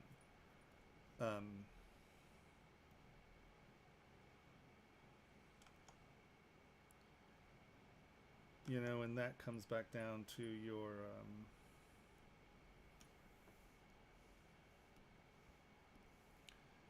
do you use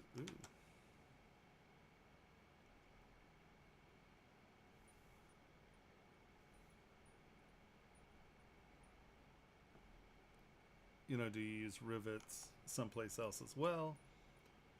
And, you don't have to use it everywhere. It just needs to be someplace else, because it doesn't make sense for that to be just sitting there floating.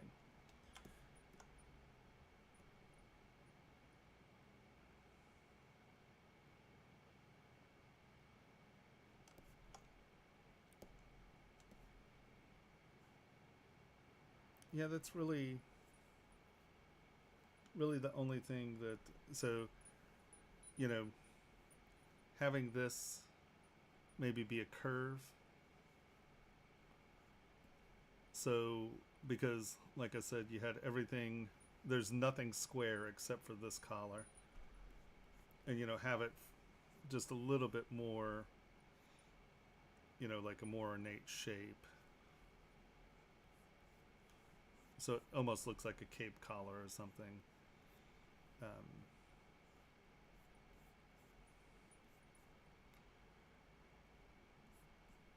And then again, having this be maybe an open window that does something like that. Like, if you want it to be a hollow shape, have it do something like that, and then maybe have a sub rack of something inside of it, maybe, if you're looking for that cagey feel. Or define someplace as sharp and bring it in. But I don't think that's the answer. I would say coming in here and taking this,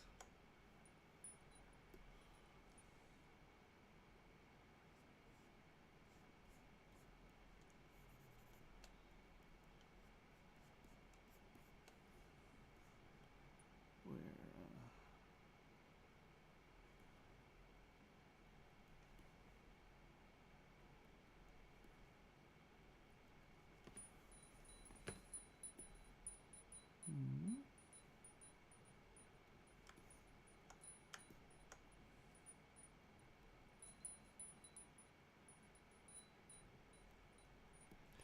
yeah, it's here.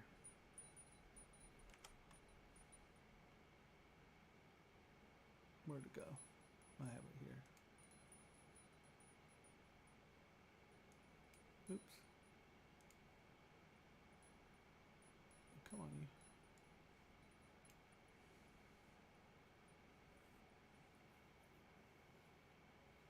Yeah, see, even here you don't have anything that geometric. Even these squares are a little floatier.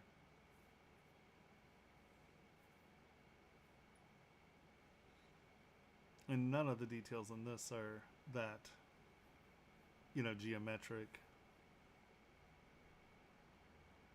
I think it has that floral organic, like the tattoo forms here. It's this floral organic shapes. It's a flourishing ornate. So I just think that breaking it down into like primitive forms, I don't think helps you any.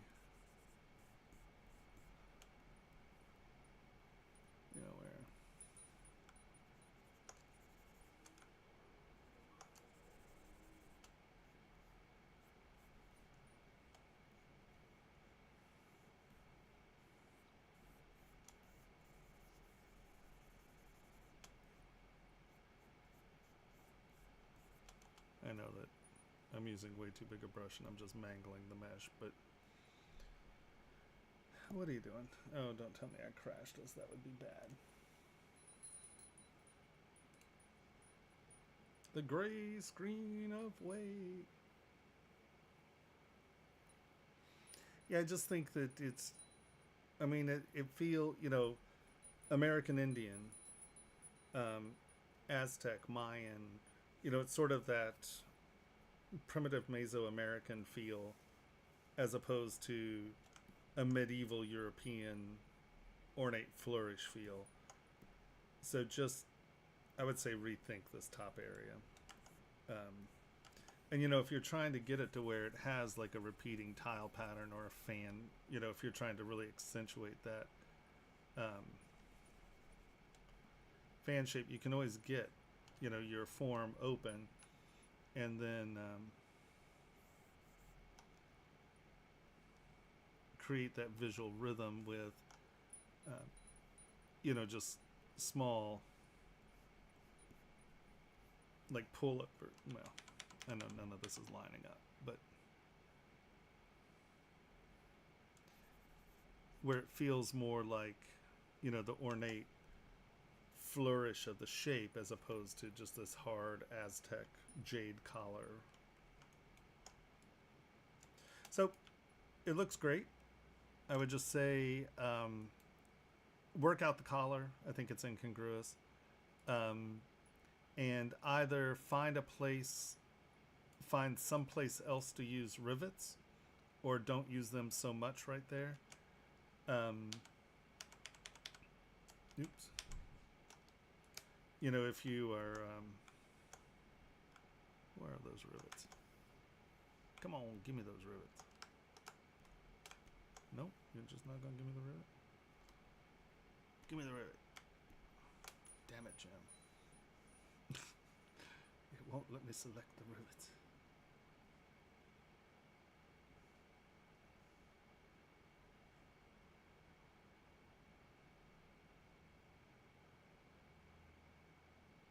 And I don't really see the rivets.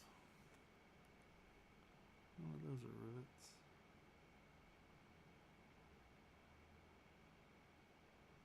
Are these the rivets?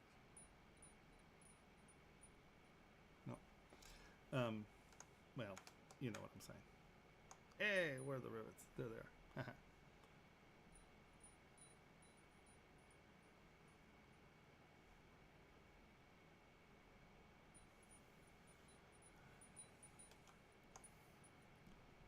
See how just leaving a couple of them there, maybe, and then defining this with the frame. Because see, all these are framed out, right? Like the breastplate's framed out, so there's no reason that this doesn't have a frame out. You see how that's following the feeling of the armor a little more than that just being flat with rivets.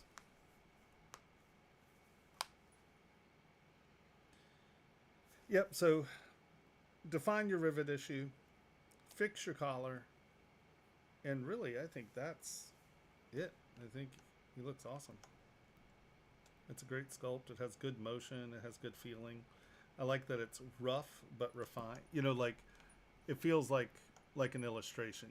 Like the hair and the eyelashes, and it's nice and tight, but it's loose, and I think it works really well.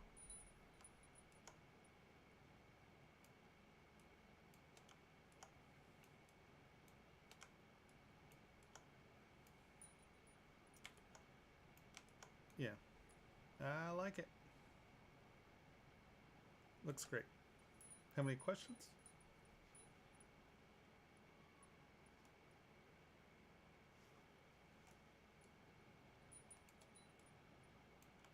Yeah, I would stay with the same design theme, And, maybe it's just one big shape. Maybe something that, frames in the back. And then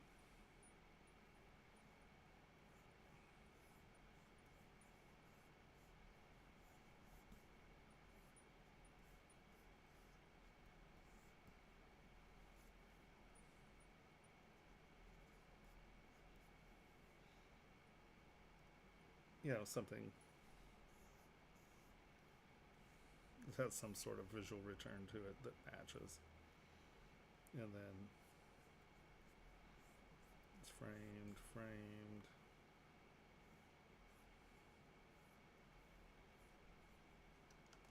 Or something that comes in like that, maybe.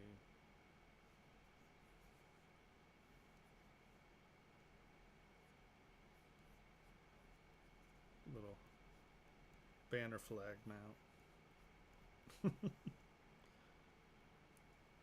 But yeah, I think that just maintain the same visual vocabulary, I think, and you'll be good.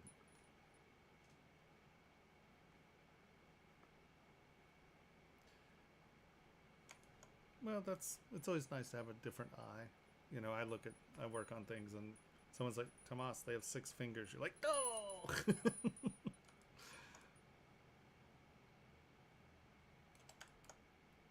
He looks great.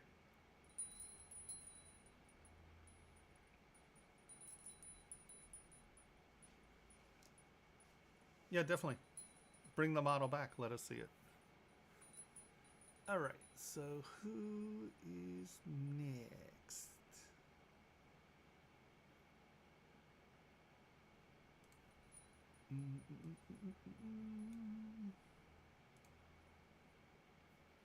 Okay, so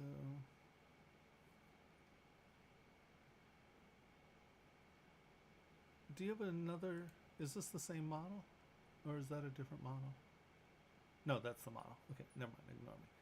So we have Ryan and Alyan. Bum bum bum bum. Did I download those? This is Galaxy. Okay, so we have Ryan PM33Ds here. So I'm guessing that's this one, right?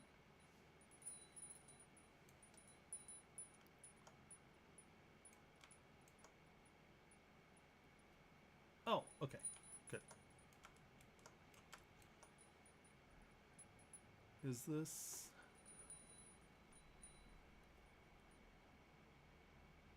Okay, you're there. Oh, this is Ryan. Okay, Ryan. Are you here, Ryan? I know, right?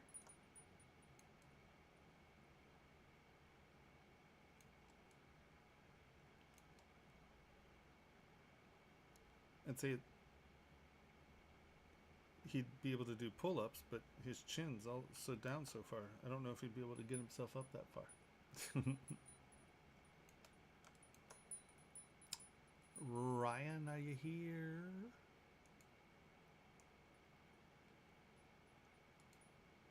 Ryan, can you hear me?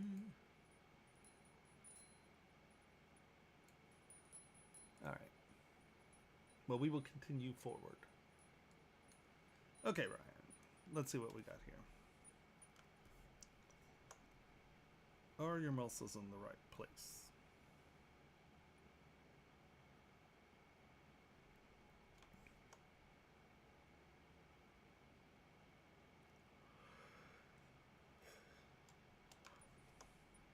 All right. Let's see. All in all, your muscles are in the right place. Just allow that bicep to crawl back up under the pec a little more.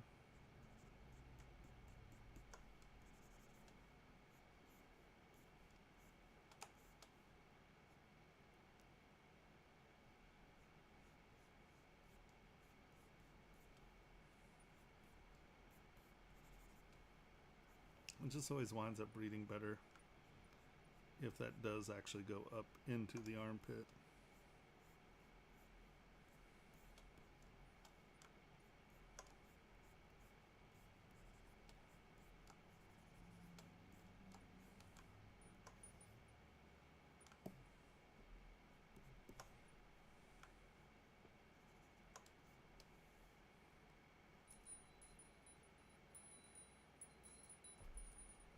Losing my elbow there.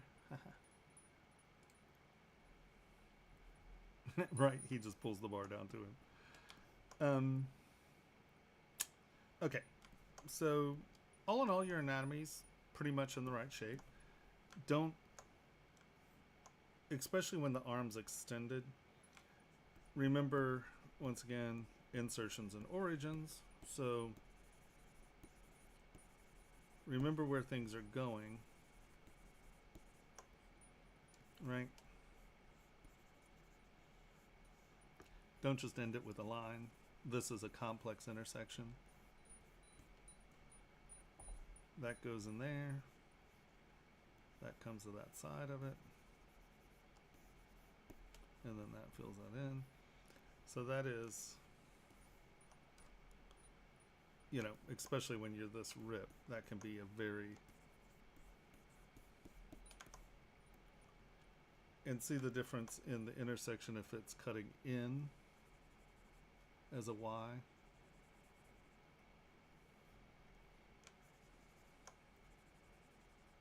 And again, these are over exaggerated just to kind of show you what I'm talking about. But, you know, with that going in, this becomes muscles interacting and going around each other, as opposed to it just ending in a straight line.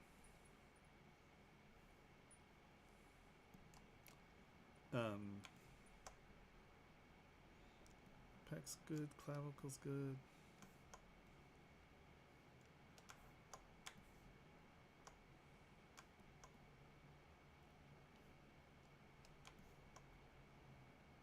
With them being that thick, it feels like that's a little high.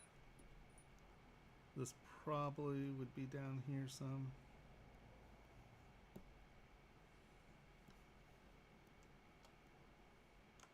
Because that has got a bend.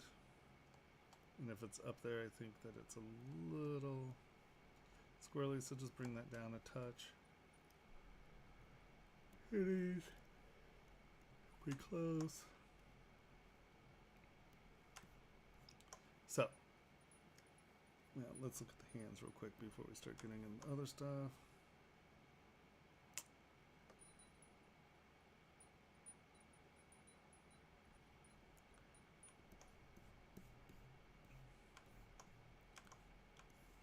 It feels like the thumb's a little small and that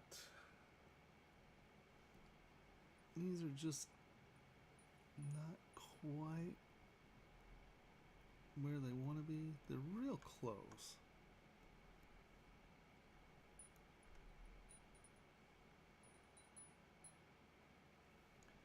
You want this to feel like it's like a curved line. Right, it's not. This wants to be in a curve. These want to feel like they're kind of in a curve. Kind of in a curve. Like they relate to each other, right? Where it's not just each finger, but, you know, there's a rhythm. And they're not bad. It's just something, maybe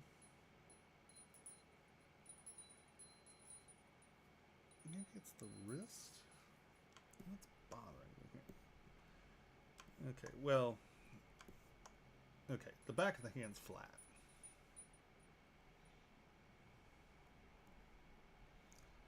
So that's our first thing. And then this actually is a bone. Okay, well that helps some. I think your thumb's small.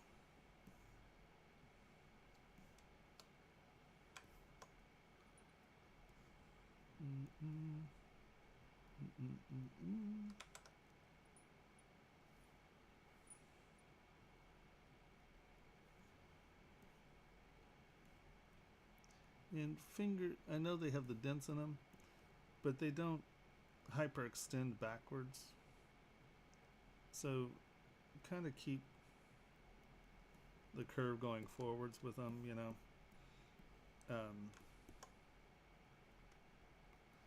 And then that becomes that.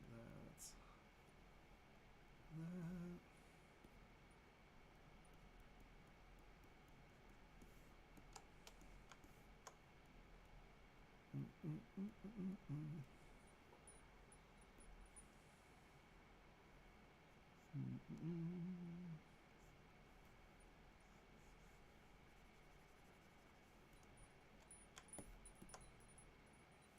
I'm glad that my regular viewers aren't here harassing me about hands.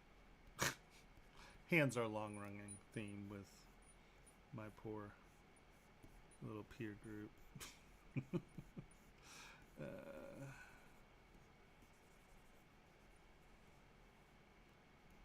So that.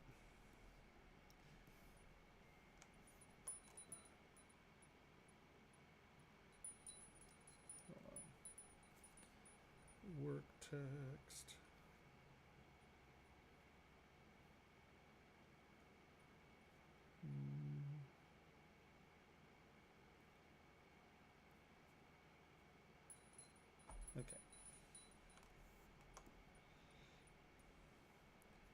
so that's sort of a triangle.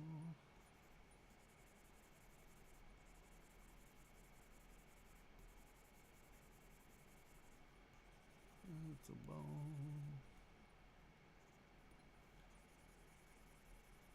It feels like you built the hand and then you stretched it. And then that goes down. That rolls out. That's out here. Okay.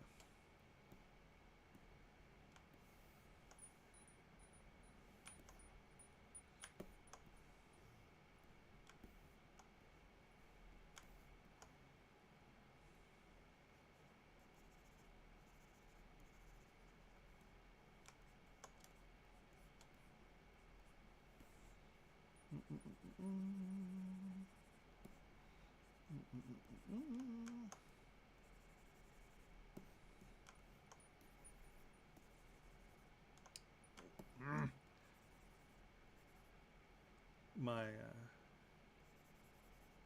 I have a different stylus at work, and I sometimes when I haven't been working at home, I keep rolling over that one stylus. It makes me nuts.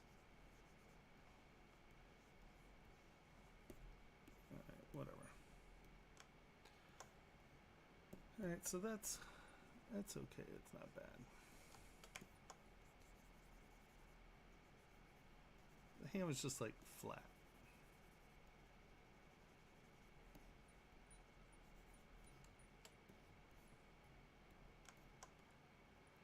But here are the two things. So is this supposed to be fat? Or, you know, I understand there's obviously muscle, but this also feels like a fat roll. If it is a fat roll, it's like droopy and hanging out. Remember that like fat rolls are created where intersections hit. Wow. What is that? Oh. I forgot I did that. So, wow.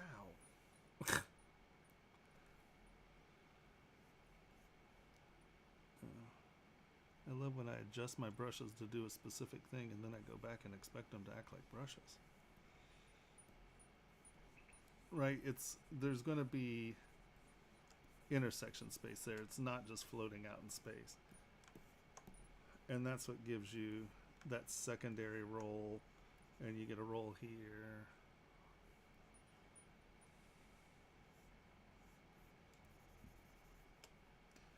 So if that's supposed to be a roll of fat, make sure there's meat at the intersection where the two pieces of the loose meat roll hit, and then they will both kind of puff on either side. So consider that as opposed to just this big gaping hole.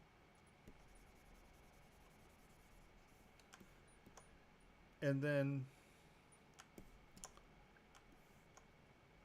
think about what's actually happening here. So is this meat? Is it fat? Like, so you have like this intersection where there's something going on here. If not, then his Adam's apple has sort of got to come down here, you know, and maybe the clavicles actually come down to the same plate, you know, where you get the clavicles coming down below the chin. You know, think about your anatomy a little and what's happening, and when you distort it this much, what is it doing? Is it a meat intersection?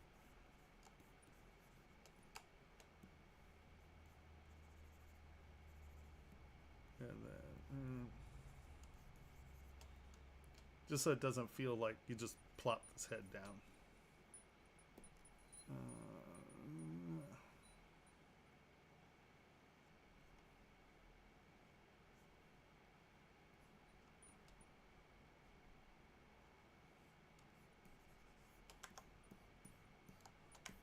And if it's not a meat intersection and this is like, let's say, bone, then make sure that you're telling that story.